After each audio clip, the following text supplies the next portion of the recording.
It's now time for Big D Energy with four-time Stanley Cup champ Darren McCarty and the golden voice of Neal Ruhl. Live on the Woodward Sports Network, 99.1 and 93.5 The Roar, the Woodward Sports app, and anywhere you listen to podcasts. Let's talk some sports. It's Big D Energy.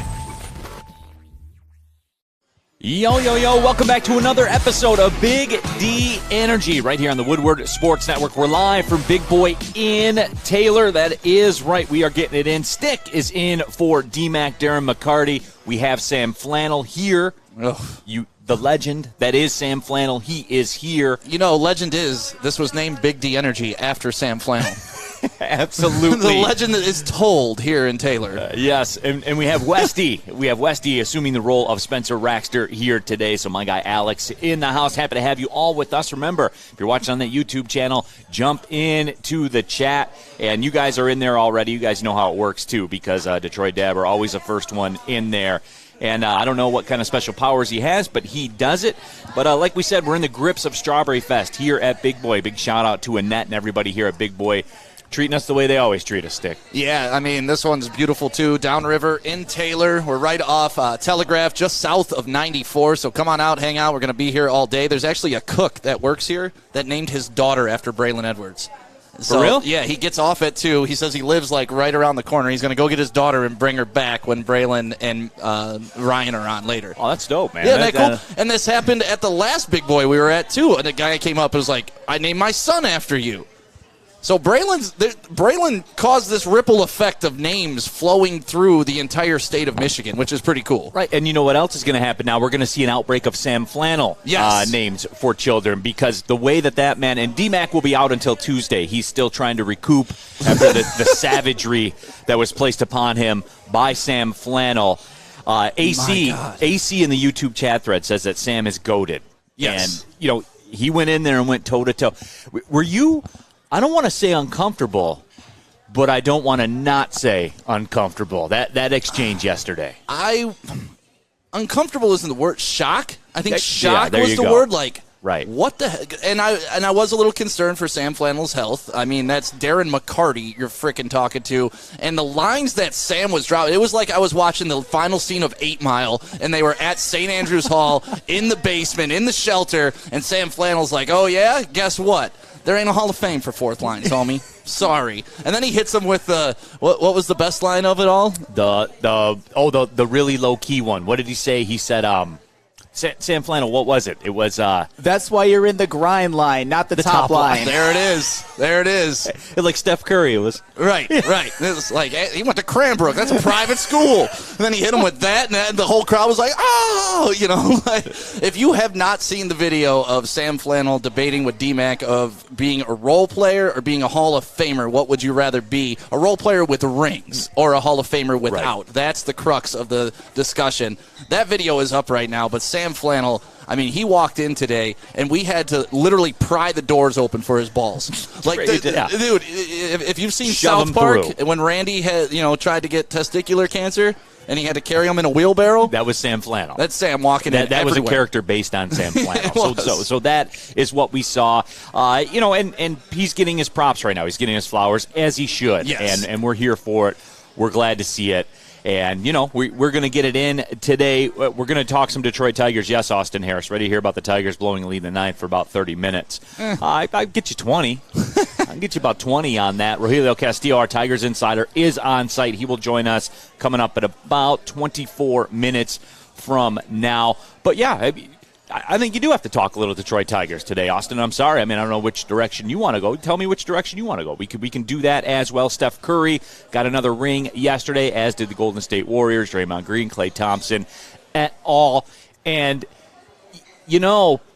that wasn't a surprise to a lot of people at this network, namely Tom Mazaway, who told you from day one, Stick, that the Warriors were going to win. He never wavered. He never backed down. That's what Tom Mazaway brings to the table, though. Are we going to dive into that right now? Do I need to show receipts? Do I need to show receipts this early in the show? I mean, because Mazaway apparently all season long he said the Warriors until it came to the finals. And then it was, Warriors are lucky to be here. I remember that, yeah. And, me and him have been going back and forth through text. It's friendly gesture, but I could tell he's getting a little frustrated with me pointing out when I was filling in for Braylon on the bottom line. I said, no. The Celtics are lucky to be even in this series. And he's like, what games are you watching? I'm like, the ones on TV. Those are the games I watched, and it proved to be true. The Warriors are just heads and tails above what the Celtics are or will be in the future, I think. Well, I mean, it's a lot like we talked about. I think the Warriors are capable of going to a level the Celtics are not. Now, yes, you can go 10 for 11 from 3 and win a game. Of course. You should. You should. You go 10 of 11 from 3 in the fourth quarter. Yeah, you're probably going to win that basketball game. But if that's your calling card, if that's what's got to happen for you to win, right, you ain't winning. Yeah, if they didn't steal that first game on the road, this would have been over in 5 easy, because maybe they would have gotten 1 at home. It would have been the 04 Pistons' infamous 5-game sweep. To me, this is essentially a 6-game sweep. That's what it was. This was, at no time was I worried that the Celtics were going to pull out the championship. And I just can't bring myself to root for the Celtics by any stretch of the imagination, just because I was born during the Bird era, and I hate Kevin McHale and Robert Parrish and all those fools, Danny Ainge and their stupid-ass announcer, it's a steal of my bird. Yeah. I hate that guy so much. That just plays in my head. They've rented space in my head for free, but I hate the Celtics. I could never root for them. And honestly, the Warriors, even being the dynasty that they are, they were still kind of like the little engine that could, right? Because it was all homegrown. And, KD came there, left there. Right. They won before him. They won after him. It didn't matter, man. They were a homegrown franchise. Yeah, and they battled through injury. 3 years ago, they were the worst team in the NBA. But right. You knew that was fool's gold, right? Because Sure. You knew Clay was hurt. You knew Steph was hurt. But, they trade for Wiggins. And, even their first-round pick, Wiseman, didn't even play. They're Darko. Yeah, he didn't even play. They better hope he's not their Darko. But honestly, it won't matter. Yeah, for real. They are set up. They are set up for another 5-6 year run, and this has already been a 10-year run during the LeBron era. That's the conversation. Who was it that tweeted that? Was that Rob Beard last night that tweeted that out, or was it Parker? I didn't catch it. It was Rob Parker that tweeted that's out. right. Yeah. Steph Curry got 4 championships during the LeBron era. Don't put the LeBron era in quote stick. It is the LeBron era. There's a lot of context with those championships. Listen, come on. Listen. You may have balls with D-Mac when you're talking about hockey, but if you come in here and threaten me with LeBron talk, I will take every stat and show you why that guy is worthless. Why he goes to teams. Oh, God. Worthless. He goes to teams. He wrecks them. Then After he wins championships. Come on, Stick. He's won 4. You are high. Did you smoke before you came in here? Yes, I smoked before I came here. But how many teams? 3. That doesn't matter. And how did those teams look before and after he left? It doesn't matter. He got them championships. He got Cleveland the freaking city, their first championship in 52 years. He bailed on them. He got them a championship. Cleveland would take that 100 times out of 100. Kyrie got them that championship. Okay, Kyrie. It didn't have anything to do with who hit the shot. LeBron led the team in points, rebounds, assists, who hit the shot? Blocks, and steals. Who hit the shot? Who got the block? The greatest defensive play in NBA history. Come on, Prince. Okay. Tayshaun Prince got it in the Eastern Conference Finals. LeBron did in the finals. The Tayshaun block was obviously amazing, but it was Game 7 of the finals. Listen to me, Sam. You know who won multiple championships on Jordan's era? Nobody. You know who won multiple championships on LeBron's era? Many bodies. Many buddies. I just count Steph Curry. Maybe you can argue Duncan, but Duncan won in 14 and the last one was 07. That wasn't the LeBron era yet. And Steph Curry, I think Kevin Durant might have something to say about 2 of those championships because he was the finals MVP in 2 of them. He was clearly the best player. He was what brought them over the top. Andre Iguodala was the finals MVP in their first finals. That doesn't make him better than... Come on, use your head. That's an indictment on Steph Curry, though. No. It's actually a credit to Steph Curry that he won before KD got there, he won while KD was there, and he won after KD. He's more similar to Kobe Bryant, what he did with the Lakers, than what LeBron has done, chasing rings around the entire NBA, ruining shit. Okay, well, maybe he is. Maybe Steph Curry is like Kobe, but LeBron's better than both of them. Okay, you're the sound guy. I can't cut your mic off, but somebody, come on. Do you really think that is a hot take? LeBron James is the second best basketball player of all time. He's not better than MJ, but he's better than everyone else who ever played the game. You are dumb. I'm dumb. He's going to have 40,000, 10,000, and 10,000. He has That's 4 because championships. he's played for 87 but years. He's been great for 87 years. Haven't you seen that meme with Michael Jordan that's like, man, I wish I would have known I was playing for stats, not championships, because I could have stacked them up like LeBron. I don't care about stats. I care about rings. I care about championships. I care about how you treat your teammates. I care about what you leave. I care about your legacy. LeBron ruins everything he touches. He got 4 championships. You care about championships. He has 4 of them. Come on, Stick. Yeah, we can find some off common of who's ground. back? Off of Kyrie's back, off of Dwayne Wade's back, who already had one before he got there, and then he had to go to L.A. and put together another super team to get one. Super team. Yeah, he was the best player on all those championship teams. Come on, Stick. Then We can find some common why do you ground. have to go? Why do you have to go ride Dwayne Wade's coattails after Dwayne already had one? Steph Curry rode KD's coattails in 2 of those championships. Come on, Stick. We can find some common ground. I know we can. Did Steph Curry go to KD or did KD come to Steph? KD came to Steph. Just like LeBron went to D Wade. Now shut up. Okay, but the 2015 championship, you got to admit, Stick, and Kevin Love was out for that finals, and Kyrie got injured in overtime of Game 1. So that Game 7 performance that Bron did on the road was an all-timer. In 16, it was an all-timer. Was an all-timer. Come on, Stick. You It got to. was. It was an He's all-timer. had good performances, but if we're going to call this the LeBron era and another guy's got 4 rings, it ain't the LeBron era. It is the LeBron era. Both things can be true. No, I it think. can't. I think both No, they things can can't. be true. So is it Where- the Steph era? They have the Yes. exact same. Are you kidding me? They have the exact same amount of championships, and LeBron has 4 Finals MVPs. Steph Curry has 1. Who changed the game of basketball? LeBron or Steph? Analytics and Steph. Steph and analytics. Come There on. we go. There it is. And LeBron. There it LeBron is. did change the game. Come on. He made it so that players had to be all around. They had to score, pass, and rebound. I get it. What? You had to be an all-around player to be He made considered. it so coaches were disposable and role players hated it there. He got 4 People championships. love to play with Steph. People hate to play with LeBron. You act like LeBron is a bum or something. He has 4 championships. That's great. So does Steph. And LeBron has On one team that he built. and KD got 2 of them. If LeBron stays in Cleveland and does what Steph did, we're having a completely different conversation. But KD he had to came run. to Steph. He had to run to Wade and get his Did championship. you see those teams that were constructed around LeBron's stick? See, WMU gets it. LeBron is just mentally fragile. He's not After mentally Delonte fragile. West tagged his mom, he had to leave, and that caused problems. Well, to be fair, any person would have to leave. Yeah. They would. C.J. Schneider says this, though, and I'm kind of with him. C.J. and I butted heads over the last couple of days, but I think he's spot on here. Stick, remember, Hakeem, Bird, Magic, Isaiah, they all won championships during Jordan's time. All of them. Prior to Jordan's time, right? Like once Jordan started winning championships, Okay. who won? So here's my question to it the then, Rockets Stick. did win on a shortened season, and they won when Jordan was playing baseball. Okay. So here's why is it? And I'm not a Jordan fan. Right. Well, why I'm a is it? fact. Why is it LeBron? Why was it LeBron? Why does LeBron get penalized for taking that Cavs team to the finals, the first finals that they went to? What was it, 09 or whatever? And then it they was? got swept. Why does he get penalized for beating the Pistons when Jordan didn't? Like, Jordan gets rewarded for losing those games. LeBron gets penalized for winning them because everyone goes back to that. Well, he lost this finals appearance. Dude, that Cavs team had no business being in the NBA finals, and he put the entire franchise on his back and Right. took him to the And that's the what I'm finals. saying. He built it at that point, and he should have stayed there and continue that path, right? Instead of like, oh, you know what, I can't do it here by myself. I got to go. Hey, Chris Bosh, you want to come from Toronto? Hey, Dwayne Wade, can I ride your coattails for a couple years because I want not 1, not 2, not 3, not 4? No, just like.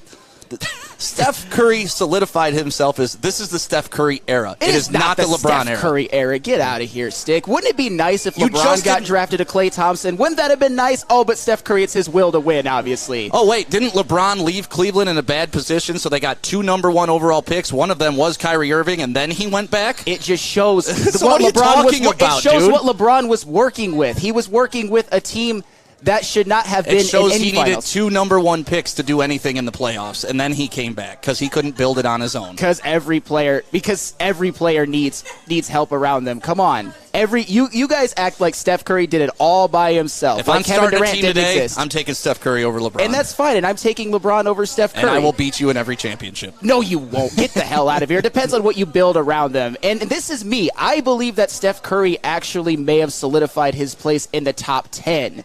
But I think LeBron is number 2. I'm not disrespecting. Number one is George Mikan, right? Sam Flannel? Yeah. George Mikan. George Mikan is the superhero. The original NBA the original NBA superstar. Big Boy is the original restaurant superstar, certainly in the city of Detroit, and it is Strawberry Fest, everybody, because it is back. They got the classic breakfast items. Spencer Raxter was here earlier.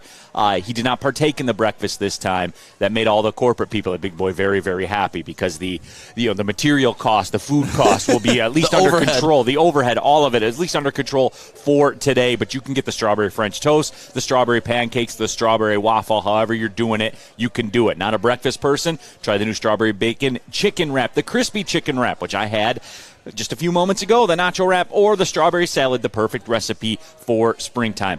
And guys, don't forget, the point of Strawberry Fest at Big Boy, it's this right here. Mm-hmm. It's that $1.99 slice of strawberry pie. Look at it. Don't act like you're not going to get a slice of strawberry pie for $1.99 when you spend $7.99 or more at Big Boy. Don't act like you're not going to do it because you are. That's the reason you came out here, because it is Strawberry Fest, and we are live at Big Boy. We're in Taylor. Big Boy, man, Detroit institution. Fellas, let's be honest. We like things to be easy. We like simple stuff, like sports 7 days a week. We like things uncomplicated, like Lady Jane's Haircuts for Men. Open 10 to 8, 7 days a week. Walk in anytime. Sign in, sit down, watch your favorite team play. And before you know it, your hair will be game ready. Open 10 to 8, 7 days a week. Walk in anytime. Lady Jane's Haircuts for Men. It's wicked awesome. 3 NBA championships. Detroit fans were there. 11 Stanley Cups. Detroit fans were there. 4 World Series wins. Detroit fans were there. And that one Lions playoff win in 1991. Yeah, Detroit fans were there. Woodward Sports, where the fans are. Welcome back, Big D Energy, Woodward Sports Network. Neal Ruhl stick in for D-Mac, who's still licking his wounds after what happened at the hands of Sam Flannel. We are live at Big Boy in Taylor. Sam Flannel here. We got Westy, Alex in the house on the 1s and 2s today. Spencer Raxter had to roll back to the studio. Happy to have you all with us. The away fan says, man, I wish I had a Big Boy near me. Well, hey, man, roll out. $1.90, it's worth it. Hey, $1.99 for a slice of strawberry pie. That'll offset the gas cost to get out here, man. It's worth it, man. And I had their big breakfast with the gravy and everything. I saw you were living. You and Spencer were living your best life. I almost took a nap before the show. I got to be honest with you. No, but yes, we are going to talk a little bit about the Detroit Tigers, and we've dodged it. But the bottom line is, and D-Mac said this very well. You don't know when you're at rock bottom. But it can't get worse than it is, right? Like, this is it. This is the low level of the season. Everything is over. It's a colossal disaster. Yeah. And there's no saving it. It's a wrap. Look, I think we've come to grips with all that, Stick. Yeah, it took me a little longer than most people, yeah. You know, because I think it was about a month ago I was filling in with you, and you were like, yeah, it's over. And I'm like, it's a little too early to call it, but even me, it's not over till they're mathematically eliminated guy, but mathematics are catching up with them pretty damn quick. Yeah, no doubt. And you're starting to see out in the social media sphere, former Tiger great Joel Zumaya, as a matter of fact, yes, had some words. You have talked with him as well. Yeah, actually, me and Zumaya are best friends now. I don't know if you know this. No, so yesterday Zumaya, on his Instagram, he did another post talking about, well, actually, I read it to Jim Leyland when we were able to interview him yesterday, and Leyland's response was kind of interesting to me, but then I put it on my Instagram today, and Zumaya responded to Leyland. So let's hear Leyland first. Well, Jim, one of your former players, Joel Zumaya, who's actually one of my favorite players, the last professional jersey I've ever bought, he's been going nuts on social media, and he came out with a post today talking about canning people, starting with Al Avila, and then he ends it with, P.S., if you're going to have a players-only closed-door meeting and not have anyone get heated during the conversation, then obviously no one cares enough to change. Do you know how many of these meetings took place during the 2006 season? We had plenty of them, and I'm going to say all of them were very exciting. Half of them, Jim Leyland comes in storming through the doors like an angry troll ripping our asses. Do you think that's what the Tigers need right now? An angry troll to rip their asses? No, I don't. I think that I think Joel's a little bit out of line on some of his comments. He's certainly entitled to those comments, but you know, this, when you're management you're either the beneficiary or the victim of your players' performance. And right now, a lot of good players that we have, this is not a criticism, this is a fact.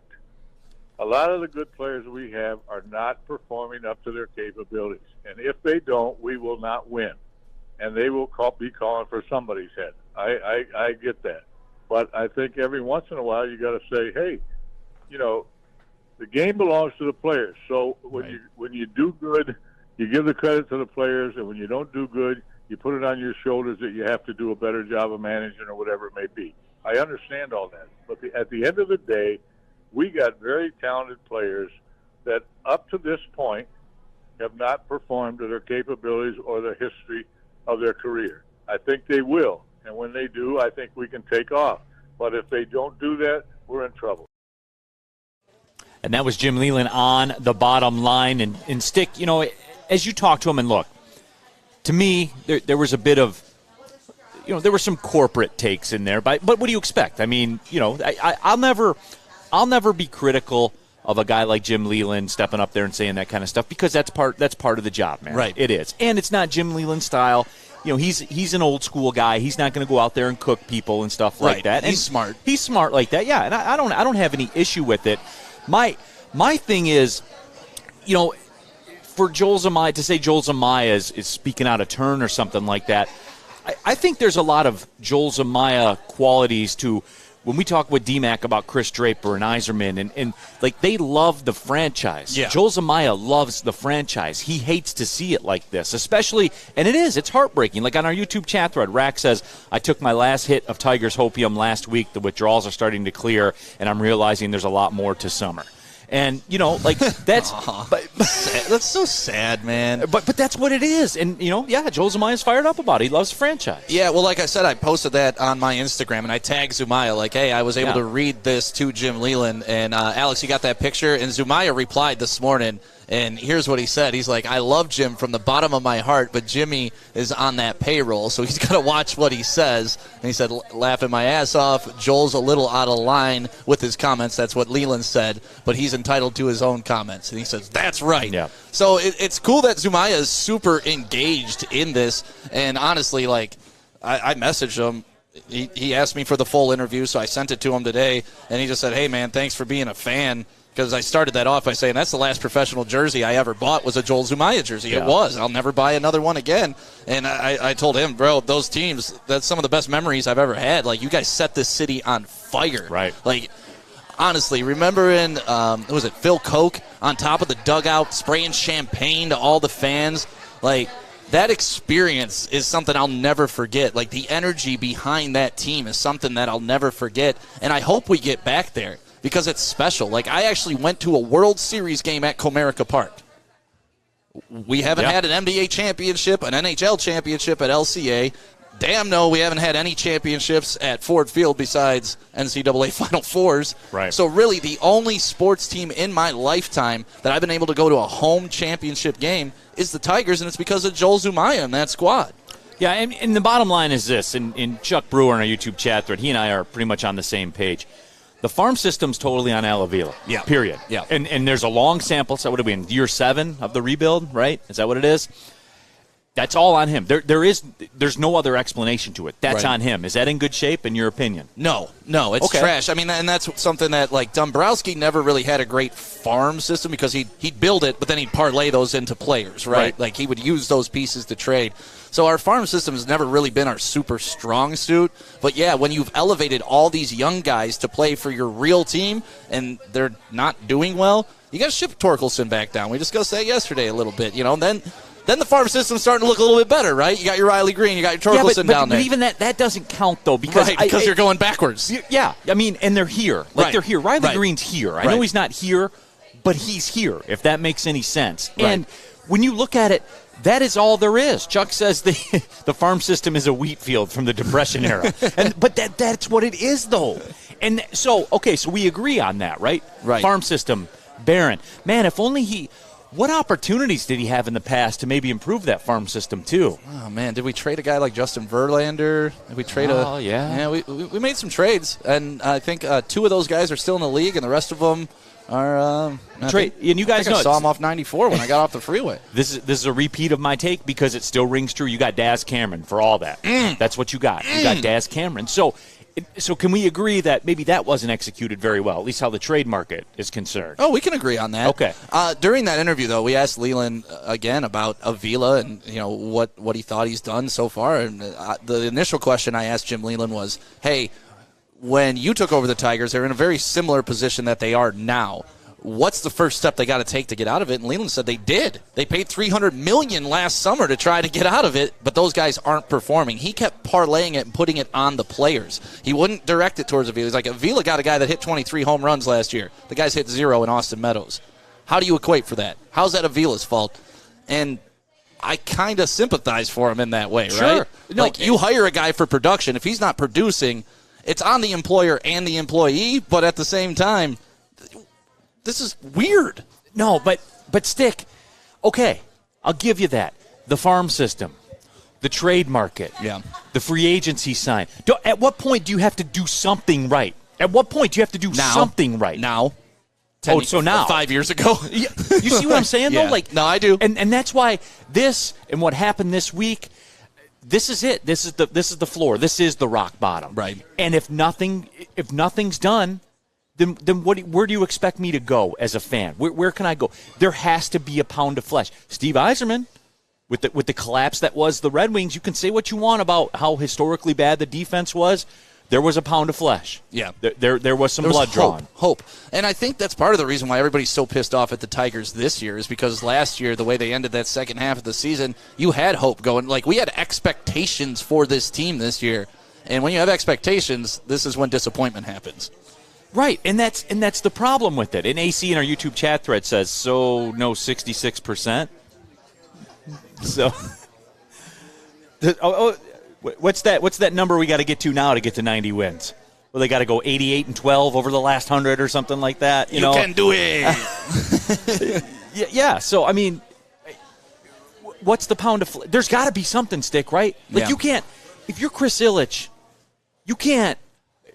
You won't address the media, obviously. He's not going to do that. But you can't just roll into next year with nothing happening. Not when you were promised this, not when you were told this, and given the track record. Again, no personal attacks, none of that stuff. That's a different show that does that kind of stuff here.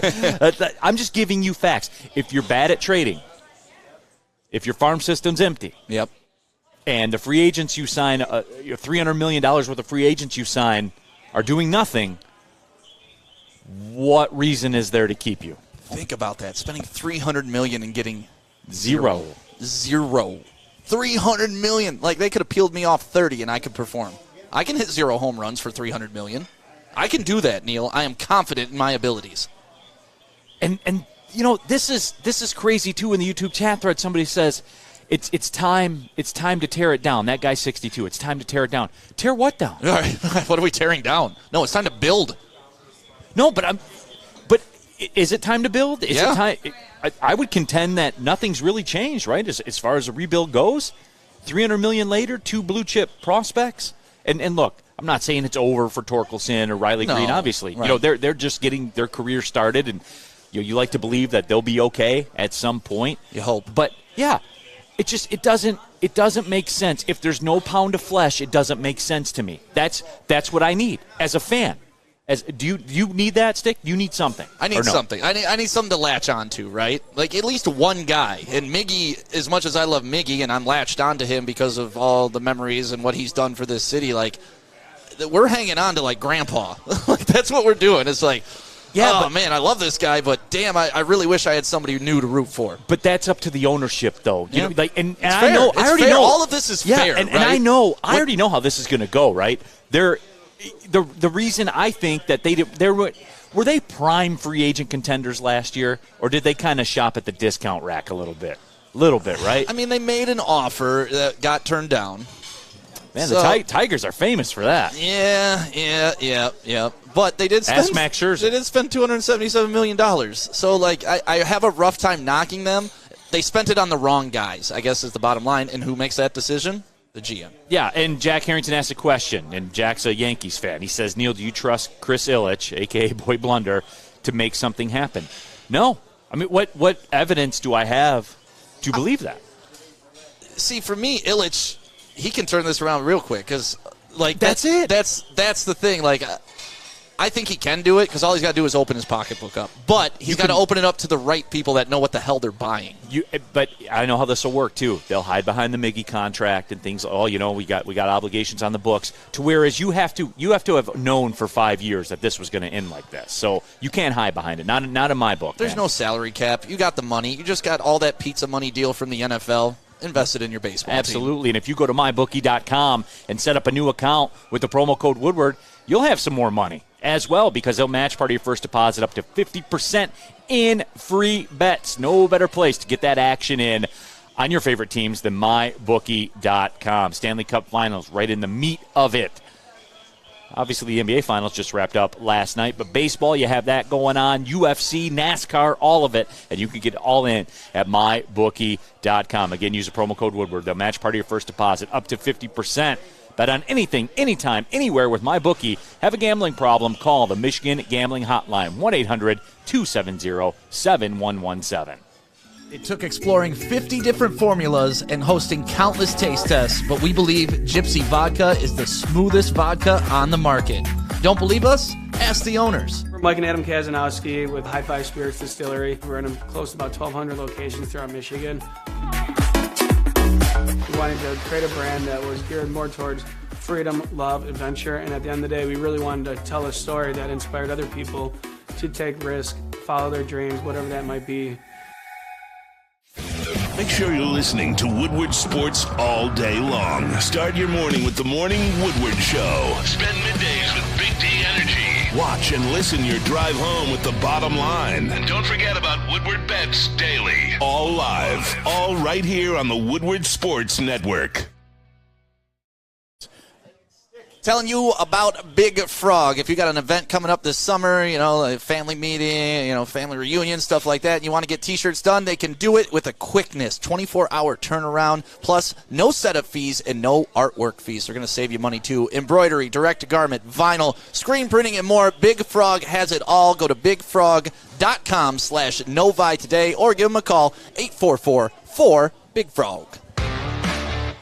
Back at it, Big D Energy live from Big Boy. We're here in Taylor. Neal Ruhl, stick in for D-Mac. We got Sam Flannel. We got Westy, Alex, our guy, on the ones and twos. And right now we welcome in our Tigers insider. He is Rogelio Castillo. And I was like, Rogelio! Rogelio! And guys, let me give you some background on this guy right here. This man just had his appendix removed. Not last week. Okay? Not last week. What is today, Friday? That happened Wednesday, right, Rogelio? Actually, yesterday. Yesterday. What time yesterday? About 11:30. So, yeah, he's 24 hours deep. Yeah. Just to give you the level of commitment Rogelio has, follow him on Twitter at Rajcast Baseball, and they're putting out great content. Yeah. Certainly a lot of good baseball content. Unfortunately, the team's not helping you out in that respect. But, Rogelio, appreciate you taking the time. And, look, I know you were out the last couple of days, going under the knife to get your appendix removed. But as you were there, though, we've kind of seen this in the makings. And just what has been your feel? Because you're around, you're in the scrums and the dugout and everything like that. What's been your feel about the toll it's taken on everybody down there? I think that A.J. Hinch is putting on a very good face with this, and he's doing the best that he can with what he has. And so for every time people complain about the lineup, it's like, well, this is the lineup he has. This is what he's able to do with kind of the players he has, and I think that the clubhouse feel loose and feel about them being kind of playing ping pong and all this, the comments and stuff like that about that. What else you're supposed to do? This is a 162-game season. This is a long season. And if they're always uptight about everything, like some of the fans can be sometimes after one game, I think it's hard for them. But Hinch is doing the best that he can. But you get the sense that between Hinch And, I don't see Avila that much down there as much as I used to. Weird. So, yeah, weird, right? It's crazy. And, I mean. The heat. It's getting hot. Yeah, I mean, you can see on Sunday at the Miguel Cabrera ceremony, he got booed really bad. And then usually you see him sometimes in the press area. We haven't seen him up there in a while. So there's something there's some easiness about that in there, but I think that Hinch is doing the best that he can with what he has. Rogelio, we have a question here in our YouTube chat thread. TevSauce2 wants to know, what's more fun, having your appendix removed or watching this Tigers baseball team? You know what the irony about that is? During that 13-0 loss, I was waiting for them to put me in the op. So I'm watching that as I'm happening in my hospital bed. So I have no much of a choice to watch this crap on the television. So I was stuck watching it. So the appendix. He's sitting there watching it, man. Can you please bring me in there for surgery? It's please. It's like Clockwork Orange, like this, like. Oh man, I love it. No, but we are talking to our guy Rogelio Castillo here, covers the Tigers for Woodward Sports. And Rogelio, I'll hit you with this too. And I also have a question for Stick, but just kind of backing up to what I said before. Is that the perception? I mean, I know it's my perception. Help me though, Rogelio.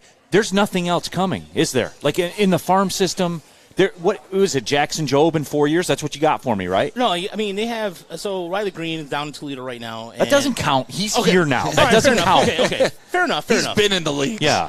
As far as that goes, I mean Ryan Kreidler is somebody that is worth considering because of his position versatility. But outside of that, I'll be honest. I mean, I went down to Lakeland a few weeks ago. Roberto Campos looks really good, but these guys are 3 or 4 years away. They don't have anybody right now that can contribute right now. Gage Workman's done pretty well, but he's streaky. Parker Meadows has been hitting the ball better. But, again, that's in Double-A. There's no guarantees what's going to happen up here. The positional talent-wise, it's not looking good right now, honestly. Pitching-wise, Reese Olson is pitching pretty good, leads the minor leagues and strikeouts for the Tigers.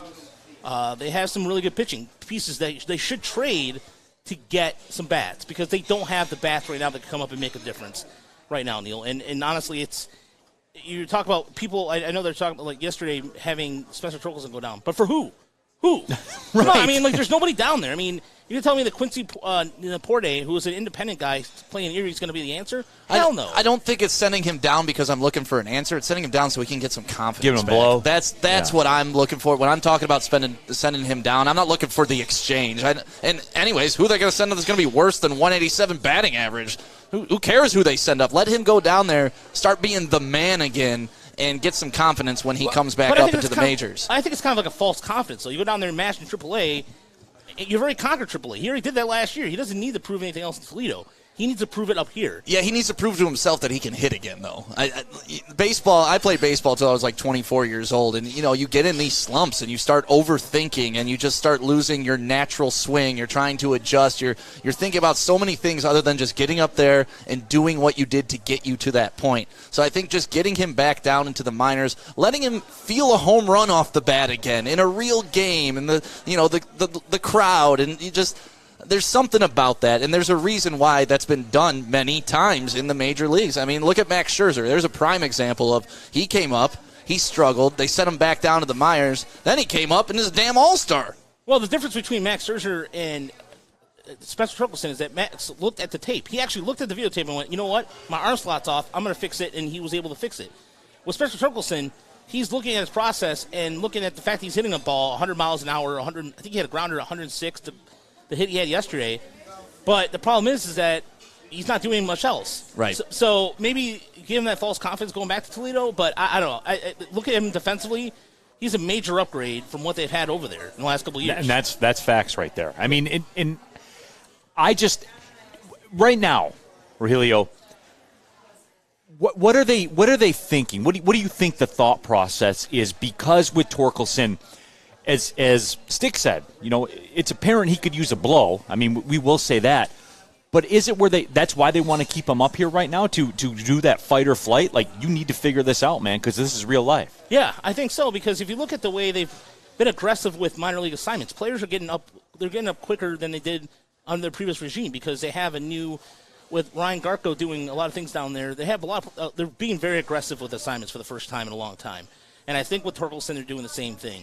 It's either sink or swim, and that's it. There's no ifs and bones about it because I would like the Tigers to do something at the trade deadline, trade a bullpen piece to get maybe a backup first baseman or somebody to make the team a little more watchable until Torkelson maybe figures it out. But I think right now, as it stands, it's just it's really sink or swim because they don't have anybody. They don't. And I'm sorry to say this, but you guys were mentioning some of the names they signed in the free agency.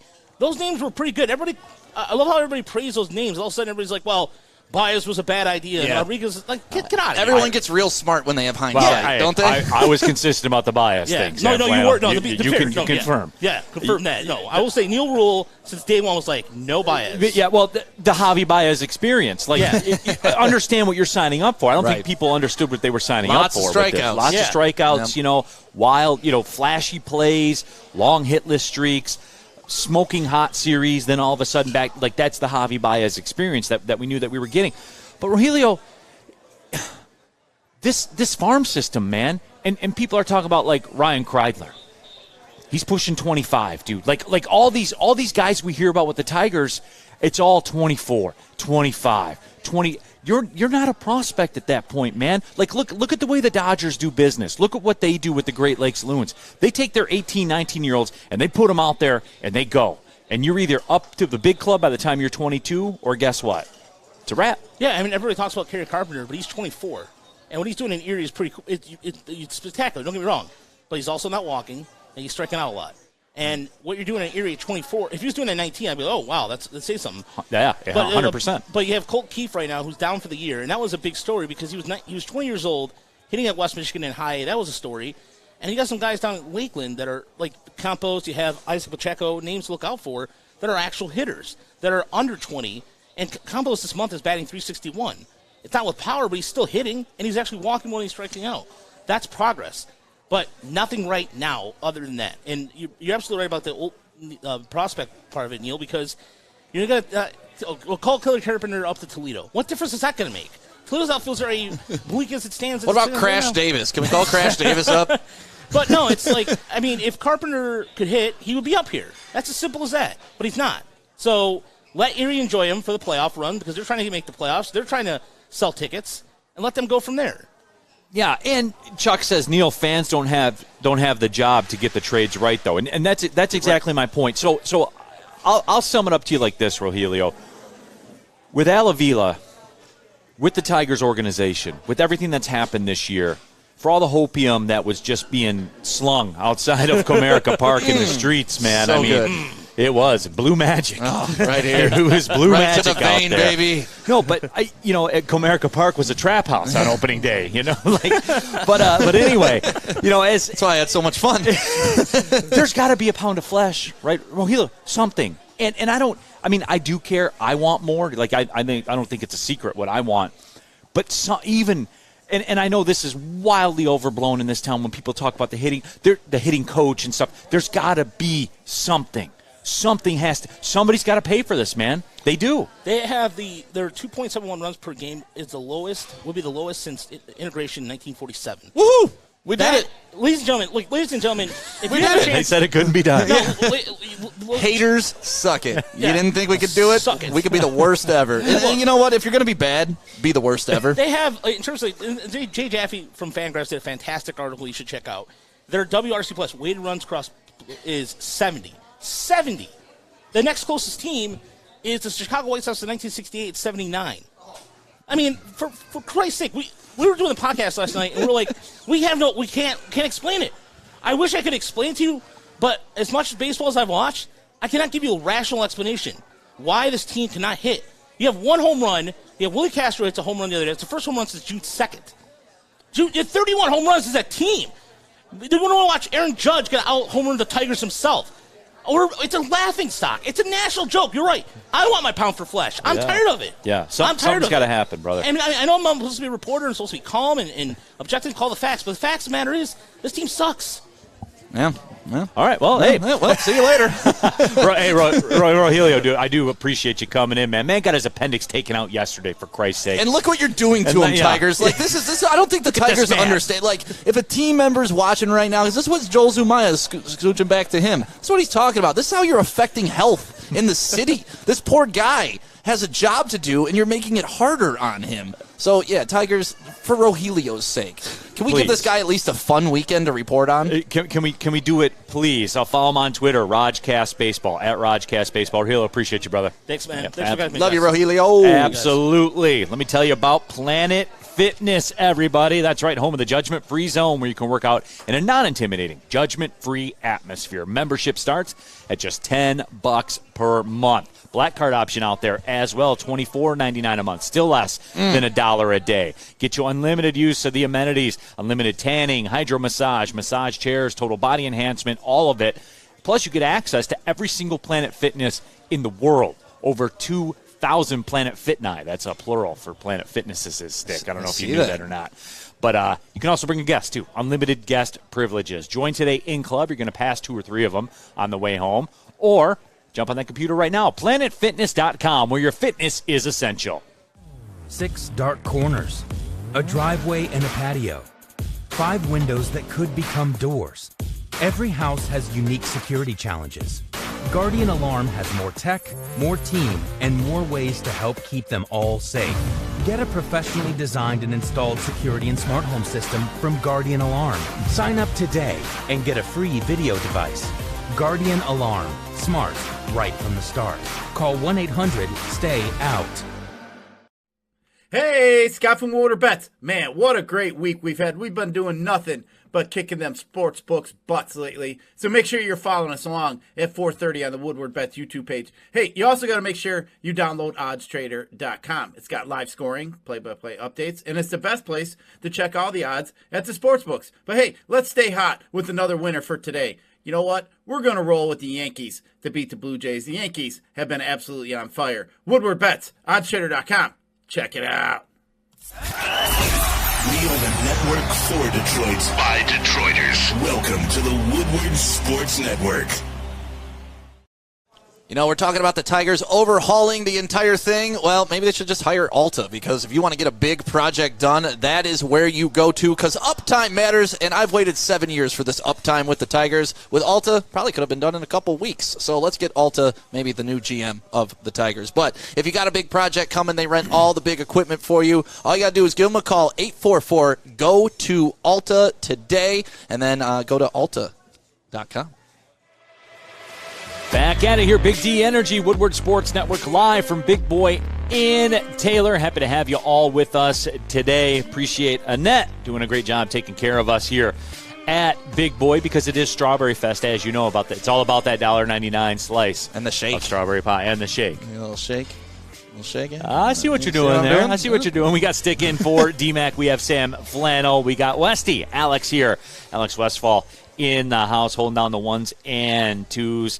But, we got to get off this Tigers discussion, because it is depressing. And our YouTube chat thread, CJ Schneider says, in my opinion, the trades not made are worse than the ones he did made. Yeah. They didn't trade Fulmer or Boyd at their peaks, and they could have gotten good returns. And, CJ, that's the Avila move to me that I really, really was upset about, because you knew you were bottoming out. The second he was named Rookie of the Year, every second you kept him after that, right, he lost value. It's like driving a car off the lot. That's exactly what it was. There was just depreciation every single day. And you knew, your ownership knew, you weren't doing anything for a couple years. So why keep? What was the point? What, so you can pay him?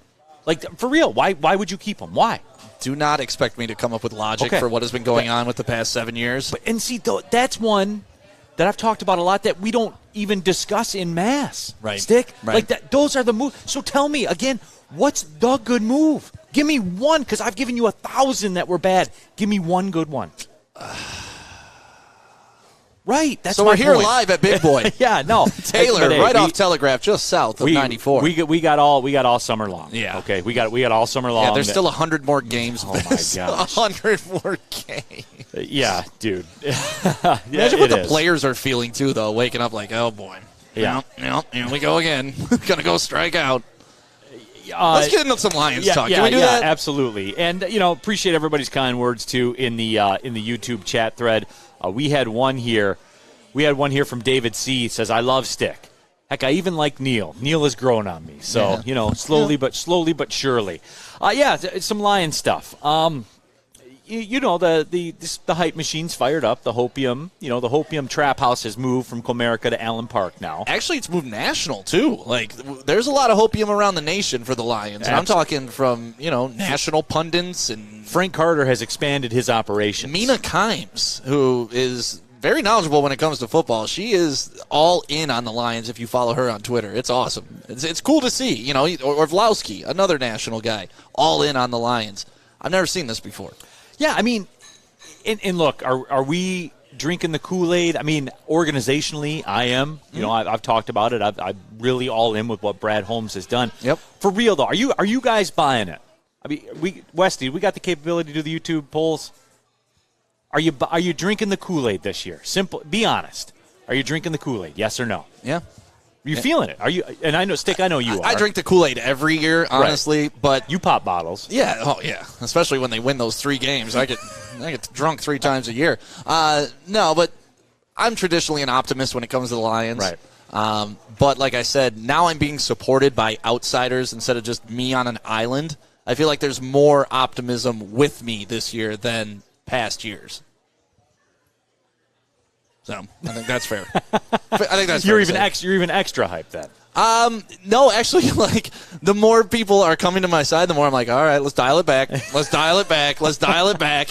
I'm weird like that. So CJ says he's drinking the Kool-Aid and popping the Hopium, right? In pill form, I take it. And for me, it's because as we discussed it last year, I think there will be some repetitive themes. They will win more football games because the offensive line won't be as injured. So, I've gone on record and said that. Yeah, knock on wood. Don't do that, Neal. Yeah.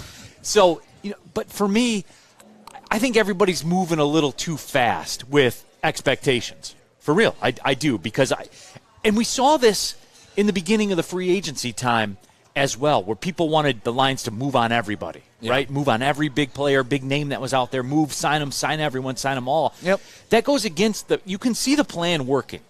You can tell that they're not getting in front of their skis, as a term, They're not leaning too far ahead. They understand where they're at in the rebuild, so why go get a guy that you're going to spend a ton of money on that's not going to put you over the top anyways? Why not just build it like they've been doing through the draft? You're Mr. Draft Capital, and they got more coming back next year. They're getting the salary cap straight, which was a very important step in all of this, even though it appears the salary cap doesn't even matter anymore in the NFL with the Rams and what they do on a daily basis. But regardless, they just seem to be making the right steps in the right direction. Chuck says, I'm on the prove it train, but I'll watch the team this year where before I knew it was going to crash, so why bother?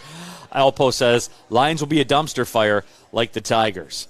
LF4 says, Lions are on the upward swing, a 6-7 win season coming up this year. They are on the right path. I really hate how we're like 6-7. I'll be happy. That's what the math says. I understand it and I know it, but remember, what was it, 5 years ago? 9-7 wasn't good enough for us. The Lions. The 9-7 isn't good enough. He must go. Was Jim Caldwell your favorite Lions coach of all time? All time. And I will have that argument. Me and Adam have almost killed each other over that argument. Like, it's real. And, it's fair, his argument. The guy never did win a division. He never did win a playoff game. But I'm a big fan of you got to be in the fight to win it. And he got us into 2 fights out of 4 years. That's better than I've ever seen in my lifetime. If you looked at me and were like, hey, the next coach we bring in is going to make the playoffs 50% of the time and have the best winning percentage, regular season winning percentage of all time, you'd be all in. Oh, yeah, 100%. Yeah. But I would also, I still want Wayne Fontes back. That's my favorite. That's my favorite coach in the history of coaches. Yeah. Those are the two, right? Right. I mean, unless we go back to the 50s. But those are the two in the modern era of the Super Bowl. Now you're talking about Sam Flannel's era. There we go. Joe Schmitz, the Yale Larry. The leather What helmets. about Yale Larry? 313. Dick Night Train Lane. Yeah. That was my guy. One of the best DBs who ever played the game. Come on now. Some people in the YouTube chat that are saying you're their favorite DB of Woodward Sports, Sam Flannel. I saved you guys having to text that one in though. But no, I'm curious. Are people drinking the Kool-Aid Hold right on. now? Jake Wagner. 5 years ago was 9-7 was stagnant. What? What does that mean? I'll take stagnant 9-7 the rest of my life, and you guys can celebrate some 12 wins here and then go back to 3 wins. If stagnant means 9-7 and we're making the playoffs 50% of the time, I'm happy with it because we've seen wild card teams go on runs, win Super Bowls. You just got to be in the fight because maybe you land one and knock out somebody you shouldn't. Yeah, and we have it going right now on the YouTube chat poll, as we said. Honest question. Are you drinking the Kool-Aid this year? 65% of you are saying yes. Oh, yeah. Oh, yeah. Which, that sounds about right, because there are a third of the population that are just, F this team, they suck forever, which, largely they have. I'm not blaming. I'll never blame anyone. I'll never tell anyone what to do with your time. Right. I'll never tell you what to do with your money. You want to go to the games, go to the games. You want to watch the games, watch the games. You don't want to watch the games, don't watch the games. I'm like so far in at this point. Like, I watch it because it feels weird if I don't. Yeah, here's the deal. And if you don't go to the games, it doesn't matter. You're not changing anything. Like, there's other sports coverage in this town that holler, why would you be so stupid to spend money down there? And I would never. And it's just like, bro, if I want to go have fun and watch an NFL football game because we're one of 32 cities in the entire country that has one and I want to take advantage of that, who cares? Like, it doesn't matter. And they proved during the COVID season, they don't need fans to make money. Those games went on. The season went on. Commercials got paid. The payouts were, everybody got their salary. So, like, thinking you're ever going to affect the team by not showing up is just the dumbest thing I've ever heard. Yeah. I agree with you on that. On Twitter, Jack says, Neal, you got to get your man stick, talking about Kyrie won that championship. That's right. I'll show you the shot again if you want to see it. I mean, I hate arguing facts with people, right? Like, we saw it. We saw the shot. We saw it go in.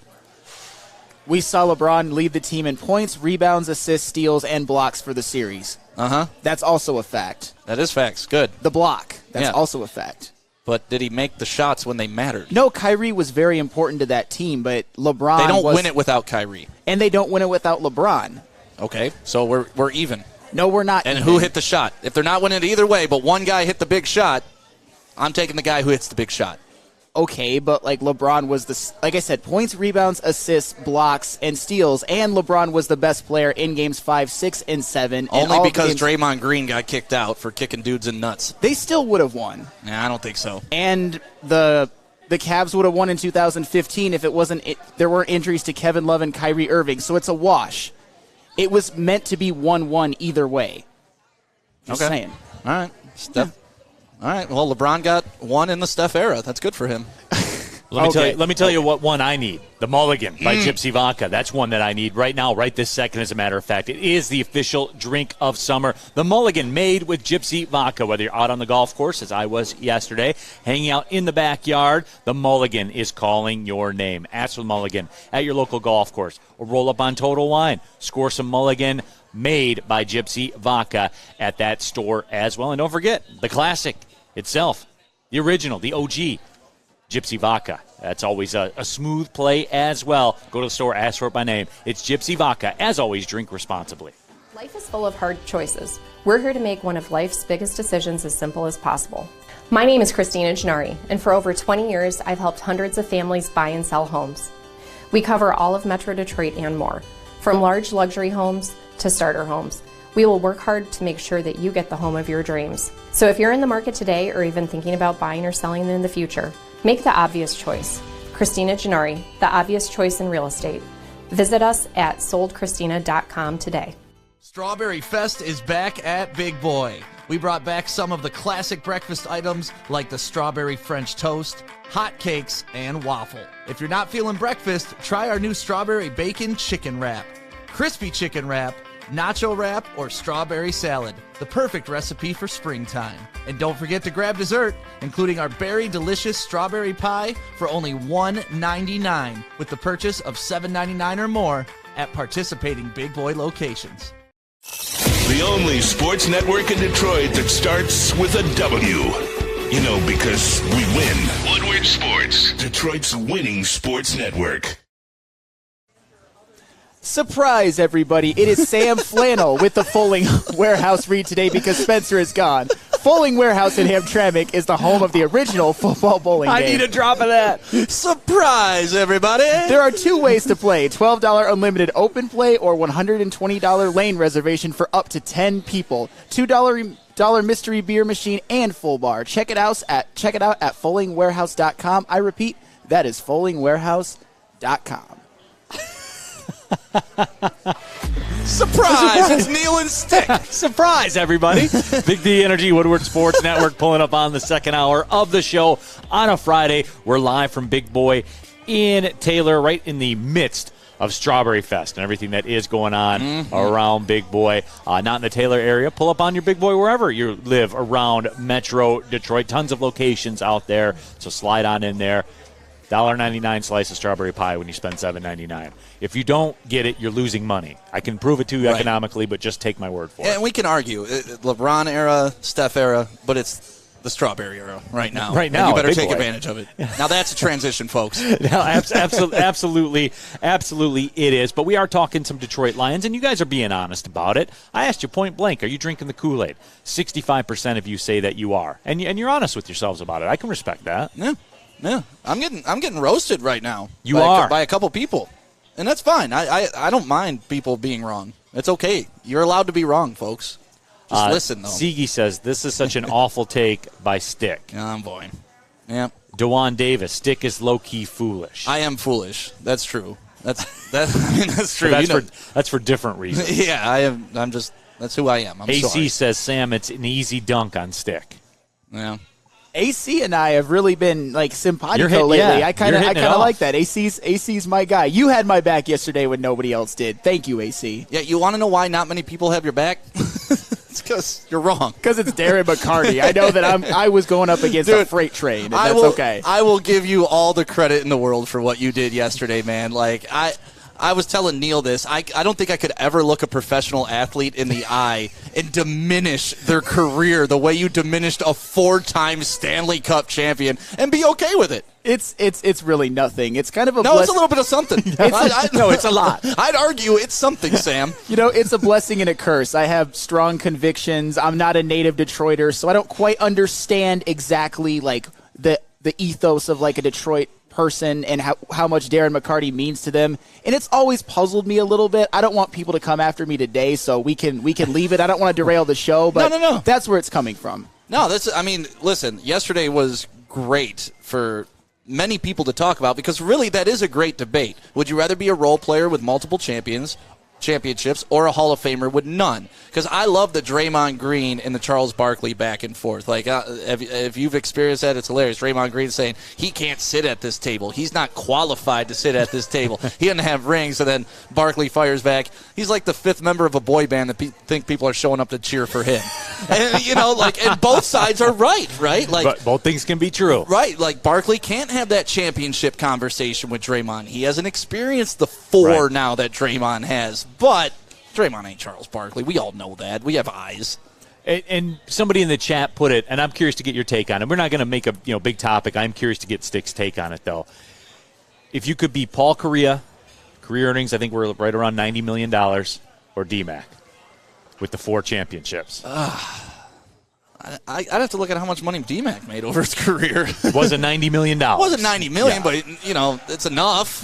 It was. To us, it was a lot. I want the rings. I want the moments. And I thought somebody made a great point. It's like you don't have to have a Hall of Fame career, but D-Mac had Hall of Fame moments. And I think that was the most important takeaway that I took from that because D-Mac hits the game-winning shot in '97 with the sniper. He has those monumental things that you remember, and he impacted the game. And he could carry that with him forever. Like, one of my favorite D-Mac stories, and I've told this a couple times, is I forget who exactly. It was either his best friend or his cousin, because D-Mac grew up in Leamington, Ontario. So it's kind of between here and Toronto, right? And D-Mac grew up a Red Wings fan, and his cousin or brother, I don't remember specifically who it is, they grew up Maple Leafs fans. And they made a bet when they were like 10, 11, 12 years old, which team was going to win a championship first, the Red Wings or the Maple Leafs. And not only did the Red Wings win it, D-Mac's the one who had the game cup-sealing shot to win it. So imagine having that conversation at 10-year-old with one of your buddies, like, oh, the Red Wings will win it before. No, the Maple Leafs. Oh, yeah. And then you're the guy who gets it done, and you call your buddy and like, I told you. Yeah, where's the $100? Dude, like, that's such a cool story, man. How many people experience that in their life? Nobody. Nobody does that. Right. I agree. On our YouTube chat thread, Jenna Newman, when I drink the Kool-Aid, I do drink it with Gypsy vodka, LOL. Hell yeah. Jenna, that's my kind of style right there. I enjoy that. 9 drinks. Gypsy would go good with blue Kool-Aid. So Gypsy getting a lot of run with the Kool-Aid. Here's one of my favorite ones. Detroit Dabber. Yosemite Sam Flannel sticking to his guns. Oh, my God. Can we get like a caricature drawing of Sam? Yosemite Sam? He's got the pistols out like that. You're a crazy ass, Sam. You know that? I mean, you are. I mean, I do have some facts on my side, though, just for the record. I mean, you can talk about 97. No, I don't even care about any of that. You're a crazy ass. Like you are. Like Yosemite, you are. You're just like shooting the pistols up in the air, it's man. Something about our sound engineers. When they come to the network, they're just very soft-spoken and very quiet. Because look at Fish. Fish, we couldn't even get that kid to talk the first month he was working at the station. Now you can't get him to shut up. Sam comes in, very quiet. We met him over football season. He's just kind of laying like a lion in the weeds. And now he pounces. He pounces constantly. He pounced on D-Mac yesterday. He pounced on me today. And I love it. I love to see the growth, Sam. Love to see it. Well, and honestly, being in this environment, you guys have all kind of fostered an environment where I can feel comfortable to just really be myself. So not to get sentimental, but I appreciate y'all for that. We love you, Sam. Just love not you your guys too. takes. AC says that's a cute story, Stick. I'll take $90 million. And but your name's not on the cup. That's fine. Your name's not on the cup, though. That's another 3 generations of your family that you set up. You know what I'm saying? I mean, I get it. Money's money, but they do this for more than money. A lot of people do this for more than money. You know, they do it for champions. No one grows up in the driveway taking their last second. 3, 2, 1. Oh, I hope I make $90 million. No, it's like this is for the championship. Yeah, but I'd rather have the $90 million. Listen, I'm never going to turn down $90 million. No, you're certainly not. But if I had the option that someone said D-Mac made $17 million during his career, if I had $17 million and 4 cups versus $90 million. No, I get it. You know, I do get. I understand it's a good debate. It really is a good debate. I do understand it. There is no doubt about that. Chuck says, even as a Michigan fan, I can't stand 90% of his Michigan takes. LOL. They talk about Sam Flannel. I don't know.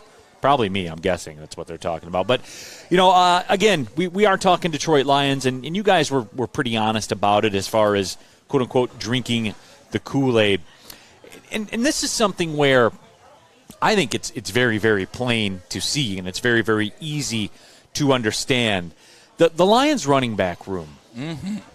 And Sam Flannel's gone on record. I don't think you were a part of this, but just to bring you up to speed, Sam Flannel has gone on record and said that DeAndre Swift will lead the NFC in rushing. Not the NFC North, the NFC. I saw that. In rushing, okay? I did see that. I think I was on that show. Were you? Okay. Yeah. All right. Yep. The Lions running back room, is it that good, or are you on my side where I literally think it doesn't matter who you put at running back? To a degree, obviously, you know, it's not like I'm saying I'm going to go play running back or anything like that. To a degree, this offensive line is so elite, Stick, I don't think it matters who runs the football for them. There is very much some truth to that, because I agree. I mean, this is Pro Football Focus just came out. This is a top 3 offensive line now. Like, it was top 5, now it's top 3. And when you pair together a top line and an elite running back, you get a Jonathan Taylor, right? We don't have a Jonathan Taylor, but we do have a bunch of guys that can get yards. And from what I've been reading about Swift is they're going to include him a lot more in the passing game this year. And that may be the one thing that takes away from Sam's rushing title, because he's going to catch the ball out of the backfield a lot. He may not get the handoffs that Sam's looking for, but he is going to get the touches. But I'm with you, man. When you have an offensive line that's blowing the line of scrimmage off the ball 3 yards down the field, that helps any freaking running back of any era. And if you could start getting your initial contact 2 yards down the field, you're already in the plus. So I'm with you, man, and that's why I've always been a fan of building the trenches. That is where football games are won, where the men play, where it gets dirty, where it gets the big nasties, because those are the guys that disrupt the game, and you can flip to the other side of the ball. You know, you're talking about the Super Bowl this year for a quick example. Chase was wide open. Burrow had Chase wide open, but you know who messed up that play? Aaron Donald won the game. Aaron Donald messed up that play. So your line controls everything. Doesn't matter if you have a good quarterback if he doesn't have time. Doesn't matter if you have good running backs. Look at Barry Sanders. Even though Barry Sanders did have some good lines, there were some years that dude was just running for his life. And I know Kevin Glover, and I know those guys were Pro Bowlers, but not every year for Barry Sanders was a marquee year with linemen. So, yeah, no, I'm with you. I think the line is, I don't want to say more important than the running back, but without the line, there is no running back. Yeah, and so, it's one of those things, too, where the Bengals not having an offensive line cost them a championship. Yeah. Theoretically, right? That play. Yeah. That play. And they passed on Penei Sewell. But they don't have, then Jamar Chase isn't open. I understand that. You know what I'm saying? But right. that's the line, though. But you think Amon-Ra St. Brown, maybe? If they could trade, I don't know. It's tough. Chase is a transcendent wide receiver, so it's tough to knock that pick, but it also shows why they needed a lineman. Yeah, which they certainly do on our YouTube chat thread. Coach Richie22 Richie says, I'll take the $17 million. Let's invest that back into crypto. Show us. Anytime you include the Rick Ross show us, I'm going to read that comment. That's just the way it's going to be. I think I'm laying down these rules. If you reference Rick Ross, your comment gets read. If you say you'll, quote, give your left or right nut for something, that gets read. Okay. Just based on principle. And if Sam gives his nuts, we're talking we could feed a generation. These things are we're talking about generational wealth. Yeah, you're talking generational girth over there. This guy. The table thump. There it is again. Oh, my God, man. Our guy, Sam Flannel, man. Love him. He is definitely it. Neal Ruhl here for the Sports Marketing Agency. They help spread awareness about mental health and substance abuse disorder. Their new podcast called This is the F Word helps spread awareness of fentanyl and other addictions that are plaguing our communities. If you're struggling, if you know somebody else who's struggling with mental health, go to thesportsma.com. Again, that's thesportsma.com. The Sports Marketing Agency, they're here to help. Hi, my diamonds. It's Crystal with an X. You want to get hot and perfect like me? Here's my super easy routine. Drink at least a gallon of water before you wake up. Attach a weight to everything in your house. Hello? Sell your car and just sprint everywhere. Scream when you exhale. Don't follow Crystal with an X. Do your own thing at Planet Fitness with tons of equipment and free fitness training in our clean and spacious clubs. Join now for just $10 a month and cancel anytime. We don't like to brag that we are the toughest sports network in Detroit, but we do have a guy named Darren McCarty on our side. Lemieux and McCarty, who've had a good knockdown drag up. There they go, right on the whistle. They were talking to one another. Woodward Sports. Neal Ruhl here for oddstrader.com, the number one site for all of your game day betting activity. Begin your handicapping journey at oddstrader.com. Play-by-play updates, live scores, bet tracking. All you have to do to get it, download the OddsTrader app from the App Store today. They'll find you the best price on every game. And, guys, that's what this is about to me. Don't give anything away. Got a game that you like? Search the number. Shop the number. Get the best number that's available to you. They also monitor sign-up offers for multiple sports books at oddstrader.com. Player stats, key game stats, it's all out there for you at oddstrader.com. Back at it here on a Friday as we come down the stretch of the week. Stick in for DMAC. My name is Neal Ruhl. Yosemite Sam Flannel here as well. We got Westy, Alex Westfall in the house, mixing and scratching on our YouTube chat thread. Erwin R. Fletcher says, Yosemite Sam Flannel. Ben Wallace isn't a Hall of Famer, you varmint. Oh, my God, that's my new line. I love it. Thank you. Thank you for that. You varmint. If only he had the sleeveless flannel on today, too. That really hammers it home. Yeah. Prag Patel says, if you read the Lions Reddit thread, there's a whole lot more folks drinking the Kool-Aid. And we put it to you. We asked you. 66% of you said yes, that you are drinking the Kool-Aid. But it is refreshing that people are at least honest about it. Prag also said, we were talking about the whole money debate with athletes, as a once wise Kanye West saying, money's not everything. Not having it is. Yeah. And that's fair. But what Biggie says in Mace, mo money, mo problems. Yeah. So, as Rob J. Which let us rapper know. am I going to go with for my financial advice? And my philosophy in general. Right. Yeah, which one are we going to do? And then you got F and Get Money. So, I mean, I subscribe to that fully. That's mine. That's yours. Yeah, okay, we yeah. got it. Show us. Crypto gurus, crypto dudes. How about all those guys who took their contracts in crypto? Good effort. Oof. Odell Beckham is like he must be paying back money at this point, right? Yeah, they said like his takeaway after the recent plunge in crypto, his takeaway for last year's contract that was paid out in crypto was $20K. No, it's less. It's like $7,000 now that he made. So there you go, $7K or a Super Bowl. What would you rather have? But honestly, all these guys when they were doing it, it's like, man, this guy's taking it's in crypto. That's going to be worth 10 times in a month, and it's like, ooh, now it's 1/3. 1/3. It's scary out there for the crypto kids. It's tough out in those streets. Yeah. And look, we've been talking a lot about the Detroit Lions and Brad Holmes.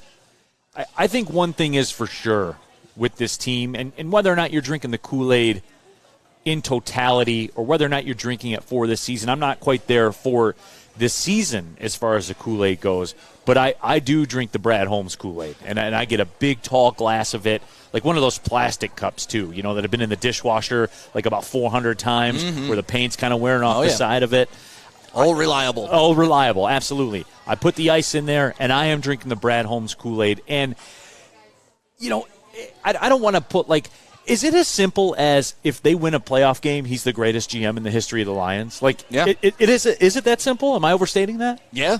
No, I mean, when the bar's so low, you don't have to do much. And not saying that he hasn't done much, but that's just the scenario that he's in right now. And I talked about it the other day. You saw Cabinda with Jared Goff, and they were talking about how excited the city would be if we won a championship or even if we won a home playoff game, how wild it would be. And that's a reflection of the leadership and the type of guys that they brought in. And the thing I love about Brad Holmes and Dan Campbell is they use the term cut from the same cloth when they're talking about each other all the time. And they were hired separately, which scared me at first, but now you can see that these guys are like this. They're on the same mission to bring in the same type of people. So I love it. The past 2 drafts, you've seen those war room videos. They are bros. When they get their guy, they are high-fiving, their chest bumping. He's picking up Sheila Ford, Sheila Hamp, I'm sorry. He's picking up Sheila Hamp. That's a family. That's something that you can't fake, right? You can't fake me and you liking each other off the air. We could do this all day on the air. We're both professionals. Right. I'm sure we both work with people that we don't necessarily like. But off the air, are we going to go golfing? Are we going to have some drinks? Are we going to start the 103 Club together? Stuff like that. Yes. Yeah, we're going to do all of it. We're going to check the boxes. But that's special, and I haven't really seen a lot of behind-the-curtain stuff with the Lions in the past. So you certainly weren't going to see it under Patricia and Quinn. And that's what's different, Right. And I'm not saying it's a positive or a negative. Like anyone can put cameras out there and you can do things, for the camera and stuff like that. But you do pick up that there is some realness to it. But just the fact in general, Stick, that it is visible to that degree. Yes. Because when we had Rogelio on talking Tigers, he's like, man, it's really weird. Alavila's not around. He was here all season long at the beginning of the season for some strange reason. And this is me talking, it's really odd that all of a sudden he's not around. For the Lions, we have seen these looks behind the curtain. And are they state-controlled media? Yeah, to some degree, edited pieces and stuff like that. They're released by the team. They're released by the team. Right. I admit that. I freely admit that. That's, there are jobs I work where we do those types of things, But with all that being said, you are getting a look at least, so you can draw your own conclusions. Right. Did you see Antoine Randall when he found out they drafted Jameson Williams? Yes. It was like a cartoon. He just peeks in the door. It was like the biggest smile, big bright teeth, and that's a family atmosphere, and that transcends. And I don't know if you've ever. I worked for radio stations for a long time, right? Mm-hmm. And this is kind of like a microcosm of that. Is when I would work for stations that got along and had fun, we would win on the air too. When I worked with stations that were dysfunctional and didn't like each other, wouldn't talk to each other, pass in the hallway, those stations didn't do as well. And it was the same thing growing up playing athletics and sports. You know, I was on football teams where we would all go to the movies together. We would all hang out together. And those teams damn near were champions or undefeated. And I was on other teams where we'd practice, say goodbye, never see each other till game day. And you just don't have that synchronicity that you should. The away fan on our YouTube chat thread says, hit that like button or Yosemite Flannel Sam is coming after you. This Yosemite Sam flannel thing is really taking on a life of its own. Dave Schultz says someone needs to get Sam a flannel 10-gallon hat. Sam, people want to know, are you going to wear a flannel suit at your wedding? Oh, man, that is where I have to draw the line, Boxers? unfortunately. Come on, you at least got to put socks or boxers. Okay, that I can do. I will definitely coordinate that for my wedding day. But a flannel suit, I'm also, besides being, a connoisseur of the flannels, I'm also very traditional, so I'm definitely going to be wearing a black tux. Sorry. With a flannel bow tie? Ooh. Just a little accent piece or a flannel pocket square? You know what? We could do that. We can make it look classy, Sam. You're onto something, Stick. I didn't even think about that. Wow, I got a lot to think about flannel now. cummerbund? Ooh. I've got a lot to think about now. Let's do it. Let's do it. On the YouTube chat thread, People Pleaser says Brad Holmes got to win the division, and then he's the best. But I think that just winning a playoff, we're so starved here. Again, I go back to the Eddie Murphy thing about the cracker. If you're starving and someone gives you a cracker, that's the best cracker you've ever eaten in your life. They're not even a regular. That's a Ritz. That's not a saltine. That's a Ritz cracker. But that's. I think that a degree of that has set in here. And for me, it is that simple. If he wins a playoff game and the way that he's overhauled the roster, talent-wise and financial-wise, because there's two different jobs he has to do simultaneously, two different jobs that he has to do. When you look at it from that perspective, if they're able to win a playoff game and you shift the fundamental of an organization that has been dead for so many years, that has continued to do things the way that they do them and never get results, for a guy to come in here and shift the way they do everything and then win a playoff game, how is he not, man? How is he not? There'll be statues.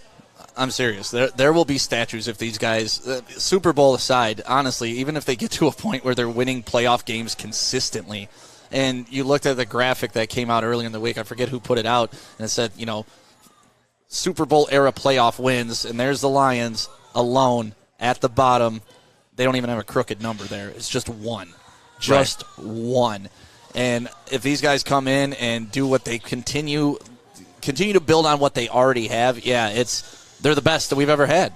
Yeah, absolutely. It's crazy to say, though, if they win a playoff game, they're the best we ever had, but that's where we are, man. Yeah, 9 Drinks says, look, they start talking Lions and the big boy fills up. Well, it's getting to be lunchtime too, so I think that might have some. But hey, maybe it is. Maybe the hopium's permeating through, the downriver. We're not that far from Allen Park. No, it's actually right up the road, man. I'm down to head over there after this. You are? No, always.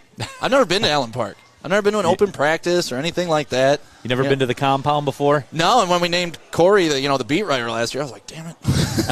I want to be in practice. I want to be going to, I was so jealous of Corey. He's got the best job ever. Yeah, Emerald Ides says on the YouTube chat thread, a flannel headband. Detroit Dabber says, LMAO. Sam's fiance watching this like, no, please.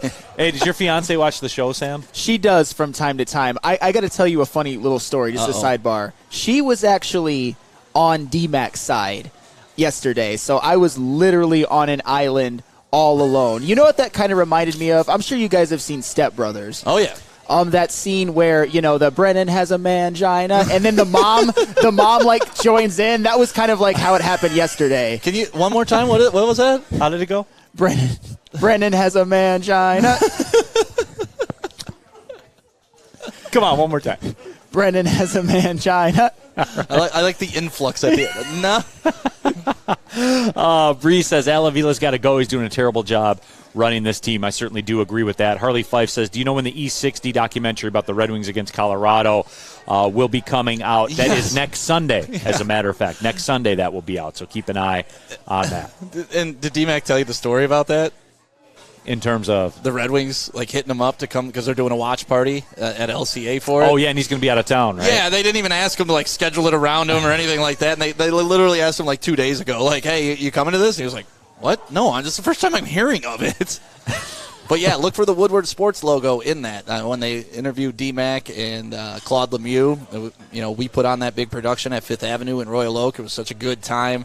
So cool to see those two warriors sit down and, look each other in the eye and just be friends for a moment. That it was water under the bridge. It's something that kind of defined both of them. But I love that between the lines, it's war. Outside, it's respect. Yeah. And that was a cool thing to see. And there were kids in the audience, too. And I remember a kid asking about that. And so it was really cool that they could set that precedent for kids, too. Like, hey, when you're on the court, you could be a little reckless. But when we're off the court, we're shaking hands. It's respect to you. You're a good competitor. Yeah, and, I mean, it is amazing still, the gravity of the moment. I've told this story on the air before about my son, who's 15, is well-versed in it now. Right. He looked into it and watched it and kind of knows the history of it a little bit. So it is one of those transcendent moments. But, yeah, that'll be next Sunday on ESPN. I don't remember the time, but that is the date that you have to be looking out for it. The away fan, Neal, how did golf go yesterday? Hit some good shots, hit some good putts. I had 4 whole stretches where it really came together. I just got to play more. I hit some good shots. I got the swing slotted and everything like that, and we were feeling good, and then it kind of went away. And then we get it back. And then it went away. It's just it's reps, man. I got to play more. That's just the way that it is. John Mark says Detroit City FC goes global tomorrow. Going to dominate the USL in the upcoming years. Officially sold out at Keyworth, by the way. Sold out yesterday. I talked to Chris yesterday because I'm going to Chicago tomorrow, so I'm not going to be able to go to the game. But I really want to get to another DCFC game. The first one I went to with Fish was phenomenal. I had such a great time. No, it is. It'll be pure electricity. Noon, ESPN tomorrow, Detroit City FC. I'll be there just as a fan like everybody else. What do you got? I'm just dying at FJ 1967. 20 years from now, D-Mac and Sam Flannel will sit down to talk about their debate. And Woodward Sports will be there. We'll be there with Kurt David. It's going to be amazing. Oh, man. But if you want to be looking good this summer, there's only one place to go. And literally, I didn't know this, but there's a Lady Jane's right across Telegraph here in Taylor. We're literally right across from it right now. So we broadcast from the Lady Jane's World Headquarters in Birmingham, but I believe there's something like 40 stores around the state, and there's more around the entire country. So even when you're traveling, you can get that clean cut with Lady Jane's. Sit down, get treated like a king, because it's wicked awesome.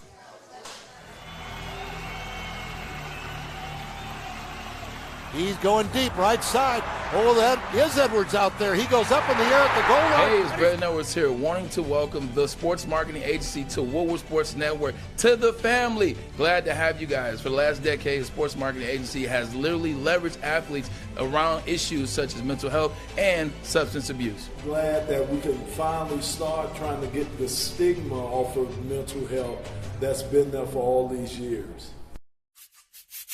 You don't have to go to the beach, man. You don't have to get your butt crack full of sand. You just need a little chili peppers, man, to get that glowing beach chili peppers tan. Woo! With 26 locations in the Metro Detroit area and more coming, Chili Peppers Tanning is where you'll find the cleanest salons in the D. Join the Pepper Club for the best deals on unlimited tanning. Head to chilipepperstanning.com. You just need a little chili peppers, man. Woodward Avenue, the first paved road in America. Woodward Sports, the first sports network born in Detroit and made for Detroit. Back at it, Big D Energy, Woodward Sports Network. Neal Ruhl stick in for D-Mac. We have Sam Flannel. We're live at Big Boy in Taylor on Telegraph. Big shout out to Annette and everybody here holding it down for us, treating us tremendously like they always do during Strawberry Fest. I was telling them, every time we come to a Big Boy is like the only time I eat 3 legit meals, breakfast, lunch, and dinner, because, I'm here setting up at 7, and I don't leave till after the other shows, and, man, I always leave full and happy when we do Big Boy appearances. And it is Strawberry Fest, as you guys, you know by this point.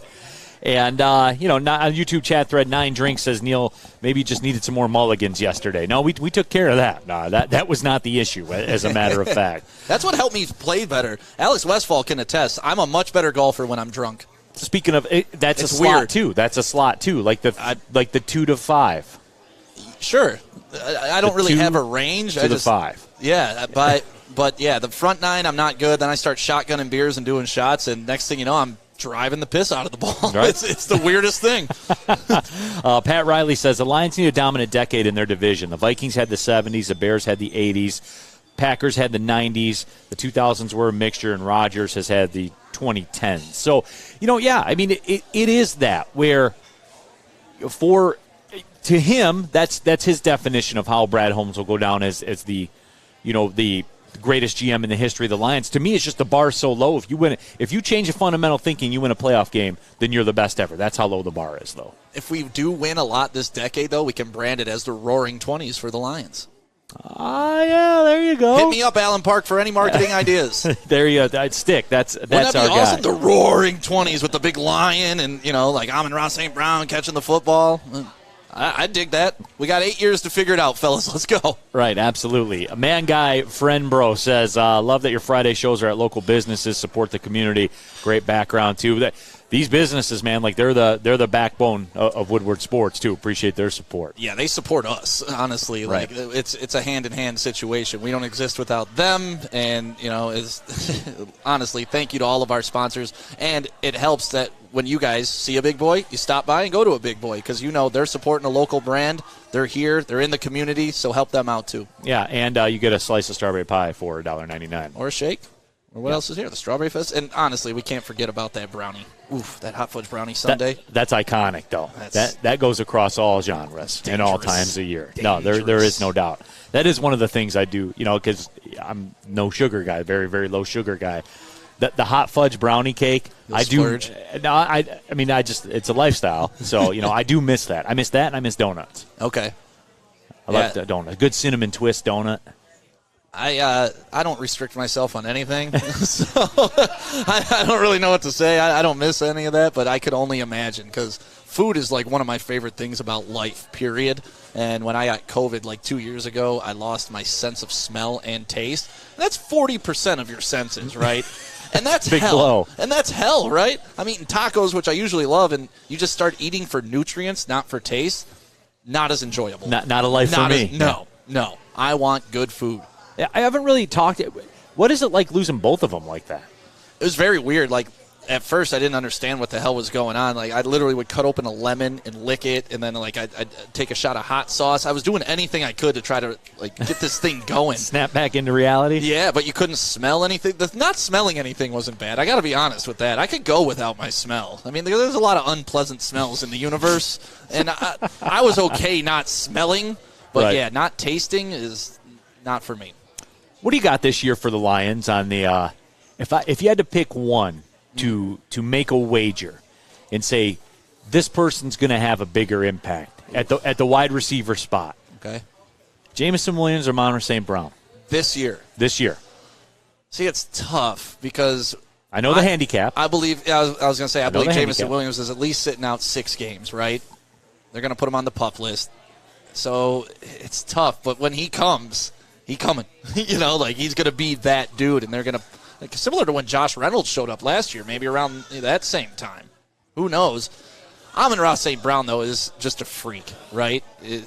No drops, 90 receptions, changed kind of really what we thought our offense was going to be because we hit on a 4th-round pick, and now we don't have to worry about that slot position. That is a tough question, and I'm glad we can have this conversation, I love when we can say who's going to be better, not, who are we hoping is going to have a good year? Because I think we both believe they're both going to be productive on the field. Jameson Williams, I don't know. I have not seen him at the NFL level yet, so I'm going to defer to what my eyes have seen already and go with Amon-Ra St. Brown. Westy, let's take it to the streets, man. Who will have a bigger impact for the Lions this year, Amon-Ra St. Brown or Jameson Williams? Because I'm curious to get people's thoughts on it, too. And yes, it's very simple for me, too, because, again, I'll hit you guys with my Amon-Ra St. Brown qualifier. How big of a pick was he? His entire Lions contract is less than what Kenny Golladay will make in September. And less than what the college kids at USC are making this year. that is true. That is NIL true. NIL money, no joke. It is real. I can't wait till we start talking college football too. Oh, yeah. But did want to get into this discussion here, and I'm a huge Amon-Ra St. Brown guy, obviously, because his value to me is production parlayed with financial, with what he's able to do. Amon-Ra St. Brown is less than 0.5% of your salary cap. That's awesome. That's awesome. Like that, and that's it. Like that production. Give me more of that. That's what I'm saying. Yeah. That's why I believe, though. That's why I'm on board. That's why it is different when people say, "Oh, it's the same lines. They're going to be the same. They're going to do what they always do." No, they're not, because you're seeing it in what they value. That's why. Again, I know I'm beating the dead horse with this, man, but that is where I am with it, because those are the things that excite me. Maybe I'm weird. I guess I'm weird like that. No, because you understand the nuances of containing a really good football team. Like, outside of the Rams, and we mentioned this earlier, what they do with their salary cap and how they're able to spend money. We're not in that mode, so we got to build from the bottom up. And scoring on a fourth-round draft pick the way they did with Amon-Ra St. Brown really puts you leaps and bounds ahead of where you should be, because it's honestly like stealing another first-round pick. And that could take a whole nother year for you to get that, and hope it works out, and it doesn't. But, yeah, I love the fact that Jameson Williams, when he comes, Amon-Ra St. Brown will help Jameson Williams, and Jameson Williams will help Amon-Ra St. Brown, because if he can blow the top off the defense, they're not going to be able to press up as much against Amon-Ra St. Brown. And if Amon-Ra St. Brown is what he was last year, they're going to want to press up to protect him, and that gives Jameson Williams the clear path to the safety. So those two complementary players, the way they play the game, I think they're going to work really well together. And then you can't forget DJ Chark. Then we got another great possession wide receiver in Quintez Cephas, who will be our 4. And if Cephas is your 4, you're doing well. Motown Cool says Chark will be the number 1. And I understand that. Beginning of the season, for sure. Yeah, and I understand that. But it's just because, again, I'll start to work backwards on everything. Where, as we fire up the Kool-Aid machine, and TJ Hawkinson is a 1,000-yard guy. That's what I've been told. Chark's going to be a 1,000-yard guy because he's a 10. And I'm not. I don't think I'm wrong for expecting that. Number 1. Well, that's how about $10 million Funchess? Guy. I mean, they're moving Funchess to tight end. That may be their receiving threat, tight end. Who knows? I don't know what they were doing with that signing. Why you give me that look? Because dude's played 1 game since 2019. Man, we need to tap the brakes on the Devin Funchess.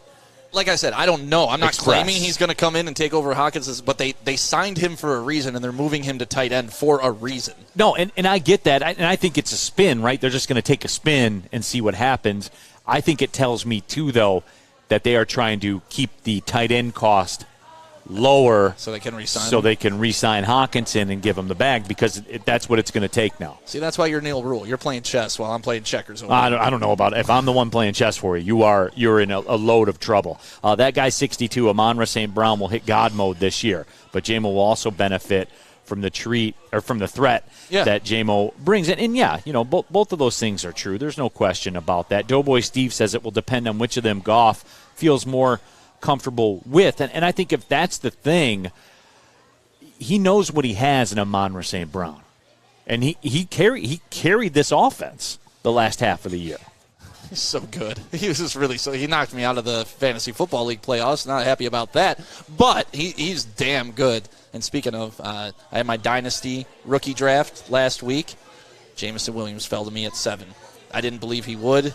It screwed up my whole draft because I was not planning on drafting him at 7, but I got him at number 7. So Jameson Williams mine from here on out. I took Trey McBride in the second round, in case you were wondering. Okay, no, I was, and please give me the breakdown. Oh yeah, and I got Dobbs in the thanks, third round. Dick. Appreciate that. Everybody's into that. Don't sleep on the Packers and Dobbs, man. He's going to be a hell of a wide receiver. Oh my God, he's going to get more play than Christian Watson. I'll tell you that much. Oh my God. Tell me more. Don't get me involved in rookie dynasty stuff, man. Like, that's what I geek out for. Like, I spend literally months studying for my dynasty rookie draft. But it's really awesome because by the time these guys get to the league, I'm familiar with every rookie, right? And know where they're going, their background and stuff like that. So, really, if you love football, get into a dynasty league because it makes you learn the young guys early. Either that or it'll take you out of the fantasy sports genre, because our fantasy league that I had when we were in college and stuff like that, it got out of control. And I had to we had punters. We had linebackers.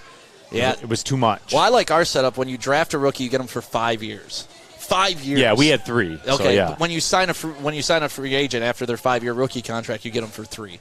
Okay. So, yeah, it's a fun league. But, yeah. Okay, Dork. Yeah. Hey, Dork. Hey, I'm a big fantasy guy. You must be really cool at parties, Dork. Yeah. You want to hear about Isaiah Spiller and his 40 time? Tell me about your girlfriends, Dork. Pat Riley says, I'm scared for the name, image, and likeness millionaire college football players who get caught up in the dollar lifestyle in college, and it derails their entire college career. And that, you know what? It's interesting, though. Like, a wide receiver at USC is going to make twice what Amon-Ra St. Brown makes this year. Yeah, but that water will find its level because eventually it's going to be capitalism, man. Is it going to be worth your investment? You keep giving guys $1 million that get to college and do absolutely nothing, eventually you're going to stop giving out millions pretty easily. There's going to be a few guys that hit and cash in, but I think the majority of people that are going to be getting played are going to be flops. You've already seen it with like a Rattler. He got the little bit of money last year, and he was supposed to be the best quarterback coming out this year, and what the hell happened? He had to transfer schools. He sucked so bad, and they paid that dude to suck. So, like, if you're paying a 17, 18, 19-year-old straight out of high school, they're a gamble. And I really think right now it's crazy how much money's going into it.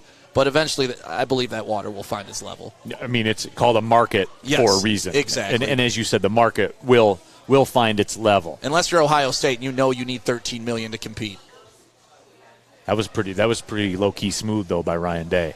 It was smooth, but to me, he rallied the troops. I'm trying to figure out where he got that number, and my philosophy is that's how much they've been paying, so that's how much he needs. Well, whatever. I mean, exactly. Whatever. Cheating ass Ohio State. Hey, either you want to win or you don't. Come on.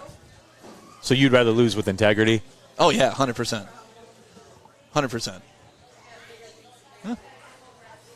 Neal Ruhl here for Cintron. The summer of Cintron is here, and now Cintron is available at your local Kroger. That's right. 2 cans for $4. Give it a try. If you haven't tried it yet, it's the new energy drink for the active lifestyle. Cintron, proud partners with Little Caesars Arena, the Detroit Pistons, the Red Wings, the Tigers, and yes, Detroit City FC as well. Drink it. Live it with Cintron. New to the game or a season better? OddsTrader.com has everything you need to make the right bet ahead of kickoff. Begin your handicapping journey with OddsTrader. Improve your edge by finding the best price on every game from sportsbooks in your backyard. Take advantage of the numerous sign-up bonus offers to pad your bankroll. Dive into key game statistics, player performance, and even account for the projected game day weather. Best of all, you can use the OddsTrader bet tracker to keep a log of your action. Welcome to OddsTrader, and best of luck. When you need apparel, there's only one place to go. Big Frog in Novi.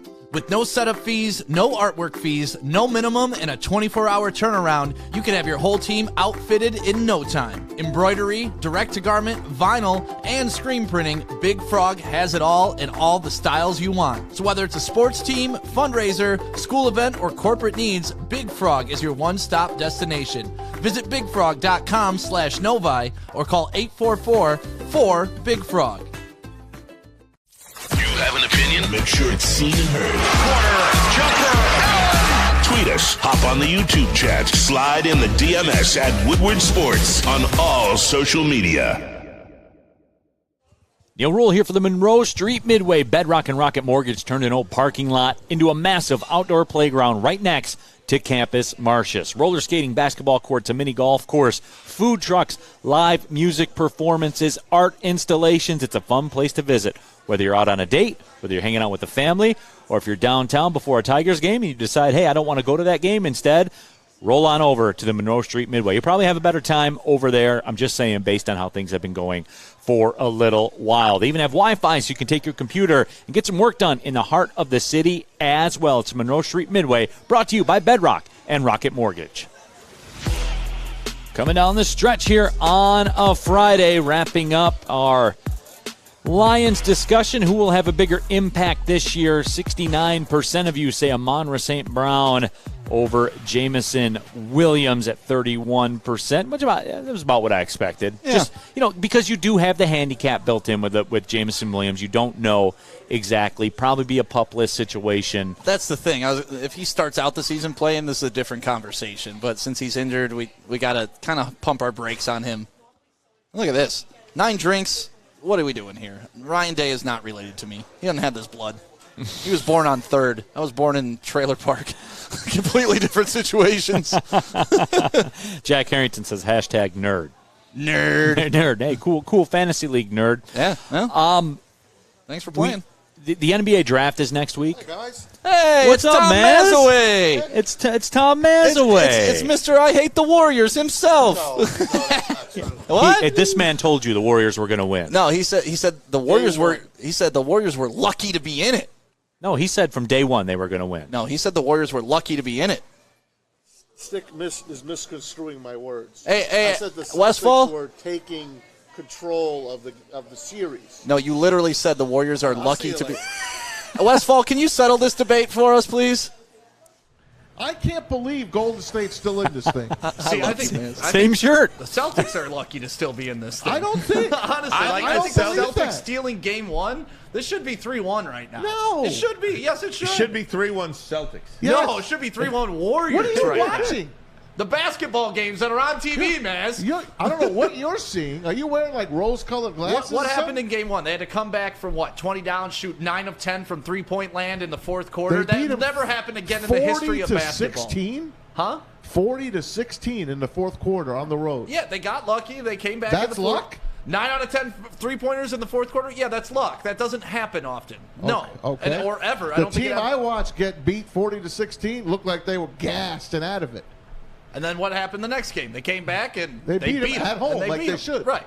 And then they went on the road and they could have stole Game 3. Got their ass kicked. Well, they didn't get their ass kicked. Yes, they did. The third quarter, they came back and had the lead. Third quarter they won. That's the only quarter they won. The third quarter has been out cold, and we have mentioned that before. I mean, what the Warriors have done in the first 4 games in the third quarter is nothing short of remarkable. Now, Matt says I took him out of context. I brought receipts. What do you want me to say to that? I don't know. I don't know. I don't know what you want me to say to that. Mr. Privy says Maz in the building, though. The away fan says... I love Maz, though. Maz is the best. And Sam, you need to follow up on this. The away fan says, I hope Sam Flannel watches some Yosemite Sam clips so he can hit us with a few lines during upcoming shows. That would slay. Okay. Yeah. Next week. Next week you can prompt me to give a Yosemite Sam line, and I got you. All right. What in tarnation? Tarnations. That guy 62. Man, that type of money can do some damage. The NCAA has left the floodgates open. Yep, they opened Pandora's box. Well, and it's not going. You can't put it back in. Well, the thing was that would have been a massive financial obligation if they were going to put the pieces in place to quote unquote regulate name, image, and likeness. You can't, and you can't regulate a free market. That sounds a lot like antitrust, does it not? Sounds a lot like communism to me, and I don't like that. Yeah, absolutely. This is America. Chuck says Stick wins again, but no, you did. You brought the receipts, man. I mean, what do you want from me?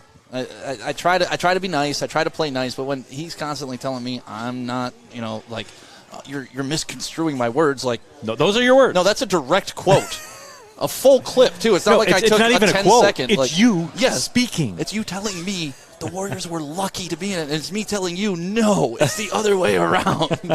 But that's what I love about this. I mean, I've been wrong too, so let's not say that I'm sitting here like, oh, my opinion's always right. Like I missed wholeheartedly on the Lions last year. But I love this, that we have it recorded, we can go back, we can document it. And a lot of people, when you put your opinion on record, it's hard. It's hard sometimes because you're held accountable to it, and you got to stick to your guns, even though sometimes you're like, oh, maybe I was wrong in my opinion, but I got to stick to my, like, look at Sam Flannel. I mean, he's going to stick to his opinion, whether he's wrong or right, because he's pot committed at this point. Oh, he's got both pistols out, and he's shooting them wildly in the air, too. Like, it doesn't matter. Pistol's full of bad takes. No, I love it. Coming up in just a couple minutes, somebody put it on the sheet. We'll do the Ask Neal one more time. Hell yeah. We'll try it one more time. D-Mac's not here. So we will do the Ask Neal real quickly because I don't think we're working again because the NBA draft's next week. Like, people don't realize that. Yeah. Yep. Who's the pick? I like Ivey. If I'm going with anybody, I feel like we missed on Halliburton 2 years ago. I like Jalen Ivey's upside. I like the athleticism. I don't need a tall point guard because he's only like 6'4", 6'3", something like that. When I got a 6'7" Cade bringing the ball up the court. His game I liken to a Ja Morant. Now, obviously, that's a long stretch, and it would take time to get there. But he's got the athleticism and the upside. And where we're picking, we're not going to get the cream of the crop, right? So you got to take somebody with upside. Right. And that's where I'm going with the draft. But I trust Troy Weaver. I really do. I think what he's built there for the Pistons, not only through the G League and how they're just really structuring everything in that franchise is awesome. You know, they moved the G League team here. They're closer together. They're building a program. And I just really like the structure that the Pistons have in place right now. Yeah, I mean, and for me, you guys know I'm on record with it. Again, at the end of the day, you trust Troy Weaver with what he's done. I mean, the way he's flipped a roster in basically 16 months or whatever that number of months is. I mean, it is incredible. For me, the Ivey thing is, what is he elite at? I want somebody that's elite in something that involves the ball going through the net. Right.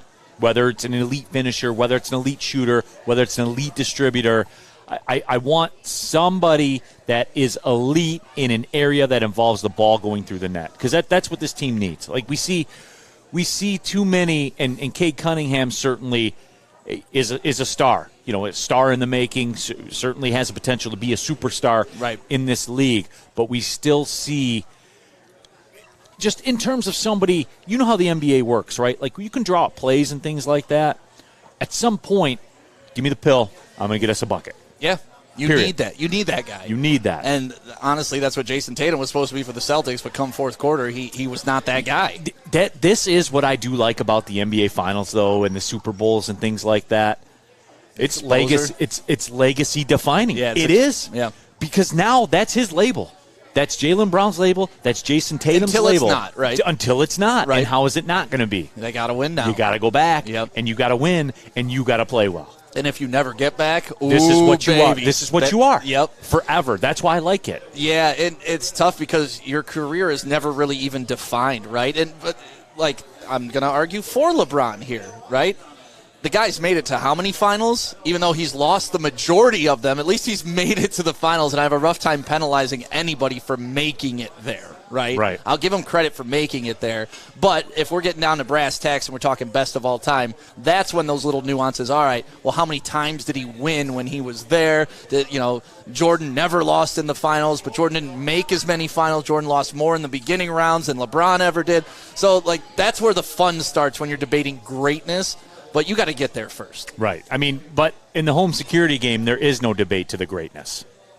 There isn't. There's only one, and that is Guardian Alarm. And if you have a summer where you're planning on going out of town, you're worried about your house, well, this is the peace of mind because they have 24-hour surveillance. So somebody is pretty much just sitting in your living room while they're not sitting in your living room, protecting your home. So you want that peace of mind when you're out and about. Make sure you call Guardian Alarm today. And the number is real easy because it's exactly what you want people to do. 1-800-STAY-OUT. 1-800-STAY-OUT. And if you're from Canada, it's 1-800-STAY-OOT. Yes. So thank you very much, Guardian Alarm. Diamonds, it's Crystal with an X. You want to get hot and perfect like me? Here's my super easy routine. Drink at least a gallon of water before you wake up. Attach a weight to everything in your house. Hello? Sell your car and just sprint everywhere. Scream when you exhale. Don't follow Crystal with an X. Do your own thing at Planet Fitness with tons of equipment and free fitness training in our clean and spacious clubs. Join now for just $10 a month and cancel anytime. It's a great day to get some Centron in your life. Okay. There it is. Centron, here we go. Gotta grab the cranberry. Oh wait, it's 2 for $4. Gotta double up with the classic as well. Centron World, baby. Centron, available at select Kroger's, and if you wanna know how, go to @CentronWorld.com. You get dope like me. You know what? Why wait?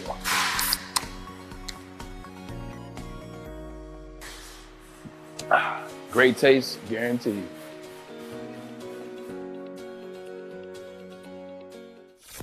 Woodward Avenue, the first paved road in America. Woodward Sports, the first sports network born in Detroit and made for Detroit. Neal Ruhl here for Chili Peppers Tanning, where you can join the Pepper Club and get all the best deals on everything tanning related. As a matter of fact, they'll beat all the competitors' prices by at least $5. You can also take a look at those unlimited tanning options as well. Chili Peppers Tanning has the hottest bulbs, the hottest deals, and the darkest tans. 26 locations. More on the way. Go to chilipepperstanning.com. Find out which spot works best for you. It's Chili Peppers Tanning. Well, pulling up on the final segment of the show on a Friday, live from Big Boy on Telegraph here in Taylor. Big shout out to Annette and everybody here at Big Boy holding it down, hooking us up as they always do. Love, love, love when I get the message that we're doing a show live from Big Boy. Big fan, man. Dude, it's awesome. Not only do they have these big comfy chairs, the tables, we don't have to worry about weather. They always give us enough space inside, and just the food. Just keep bringing me those strawberry waffles. Because they do, and you do. Yes. No, I literally leave here like 7 to 8 pounds heavier every time we do a Big Boy broadcast. I like fast before. I'm like, oh, Big Boy's coming up on Friday? All right, not eating for the week. Got to get right. Got to get right. Absolutely. It's called training. It is time for Ask Neal for some reason. Somebody keeps asking for this, so we're going to keep doing it, Stick. What do you got as you peruse the YouTube chat thread? I don't see anything directed at you, so let me buy some time here. If you guys got any questions, ask Neal Ruhl right now in the chat. Here's one I do see. Ask Neal, are you going to be officiating Maddie's wedding? Ooh. Well, Maddie's got to find a man. Right? I thought that was handled. That's the hard part of the equation. Officiating is the easy part. Maddie got to get herself a man. Yeah, that is true. I am ordained, though. I am a man of the cloth. I have 2 weddings under my belt. So it is something I have done in the past. Here we go. Conspiracy theory time from Chuck Brewer. Okay. Mailbag. Ask Neal, is Sam trying to take the heat off of Easy? Bad takes aplenty. Yeah, I love this graphic they have, too, on the... Dude, look how gangster you are. That graphic makes me laugh, man. That's Neal Ruhl, the Coke dealer. If that's the case, he's doing a good job. Let's just say it like that. Ask Neal, will the evolution of the NIL start to impact even season scheduling between marquee teams or even the playoffs itself? Everything's on the table. It's affecting everything. Yeah, I could see that. I could see that where name, image, and likeness deals get signed in conjunction with where a kid's at school, in conjunction with a game that they'll schedule at a specific stadium against a specific opponent where the said name, image, and likeness company has both of the major athletes. Right. Certainly I could see that, yeah. Ask Neal, do you see the Pistons making a trade day move? I'm assuming on draft day. Yeah. Everybody, it seems like everybody makes a move now. It's just for me, I don't think they're getting off that number 5 pick. Like, I know everybody wants that. We become so we love the transaction more than the action now. I don't see them getting off that number 5 pick, though. All right. What is, from Bradley K., what is the best thing to grill out in the summer? Oh, it's steak. Steak? Steak and asparagus, man. That's how I roll. All right. I'm a chicken wing and rib guy. I can cook chicken wings better than you can believe, my friend. And ribs, give me 3 hours, I'll have those babies just right. Chicken wings should only be made on a grill. I'm pretty good at baking them, too. They should only be made on a grill. I'll change your mind. I will blow your mind with my baked chicken wings. Because the key is you put a lot of oil on them so they crisp up real nice. Yeah, that's what I'm saying. That's what you got to do in the oven. No question. Ask Neal, who's your Super Bowl team this year? My Super Bowl team this year? Yeah. I mean, it's hard to say. It takes a lot of luck, obviously, to repeat as a champion. And you and I talked about this. I think it's already been forgotten how close the Bengals were to winning that football game. Oh, yeah. It was they were half a second. They were half a second away. It was a solid block on Aaron Donald away. That's how close it was. So it takes a lot of luck. I can tell you who it's not going to be. It's not going to be the Buccaneers. That's over. That thing has run its course. You think so? Yeah. Okay. This is the year for Tom Brady. This is the year. I saw too many signs the second half. No, the second half of the season. Yeah. I saw too many signs, man. And again, you're great for your age, and you're great, and you're great, and you're great until you're not. That's what I was just going to say. It's kind of, though, counterintuitive to the argument we just had about Jason Tatum, right? You are what you are till you're not. So to me, I can't count him out till I've seen him be done. And that game, he did his job against the Rams. He led his team down the field. He put them in position to win. No question. It's just Stafford had the comeback drive. Sam, you're over there. You don't think Tom Brady led his team back in that game to take the lead in the fourth quarter only to lose to Matthew Stafford? Are you going to really debate what actually happened on the field? Of course I am, because the Rams just vomited all over themselves. They kept fumbling the ball. The center snapped the ball over Matthew Stafford's head. And remember, when their kicker missed a 48-yard field goal that would have sealed the game short, Tom Brady is the luckiest of all time. I'm going to quote Rob Parker there, yes. This has to be a historic show of bad takes. Has to be. Like, he's 3 for 3 today.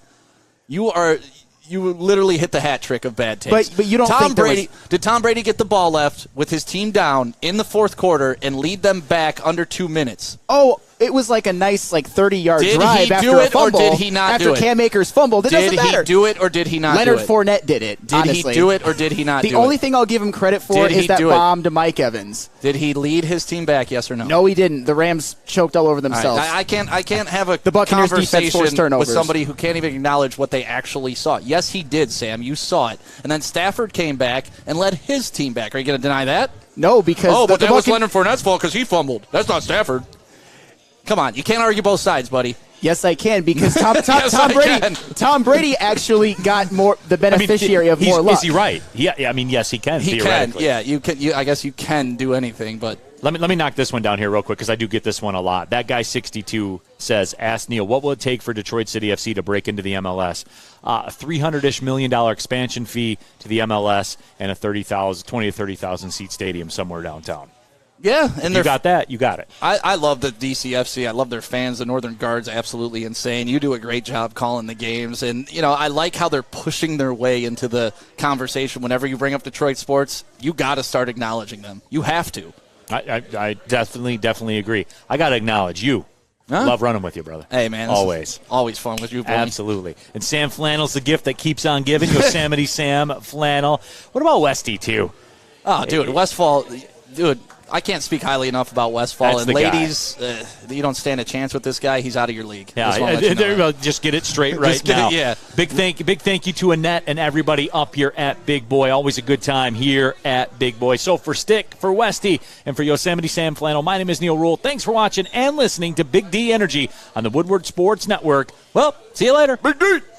Make sure you download the Woodward Sports app in the App Store and the Google Play Store today. Take Woodward Sports with you wherever you go and listen live on your phone or mobile device.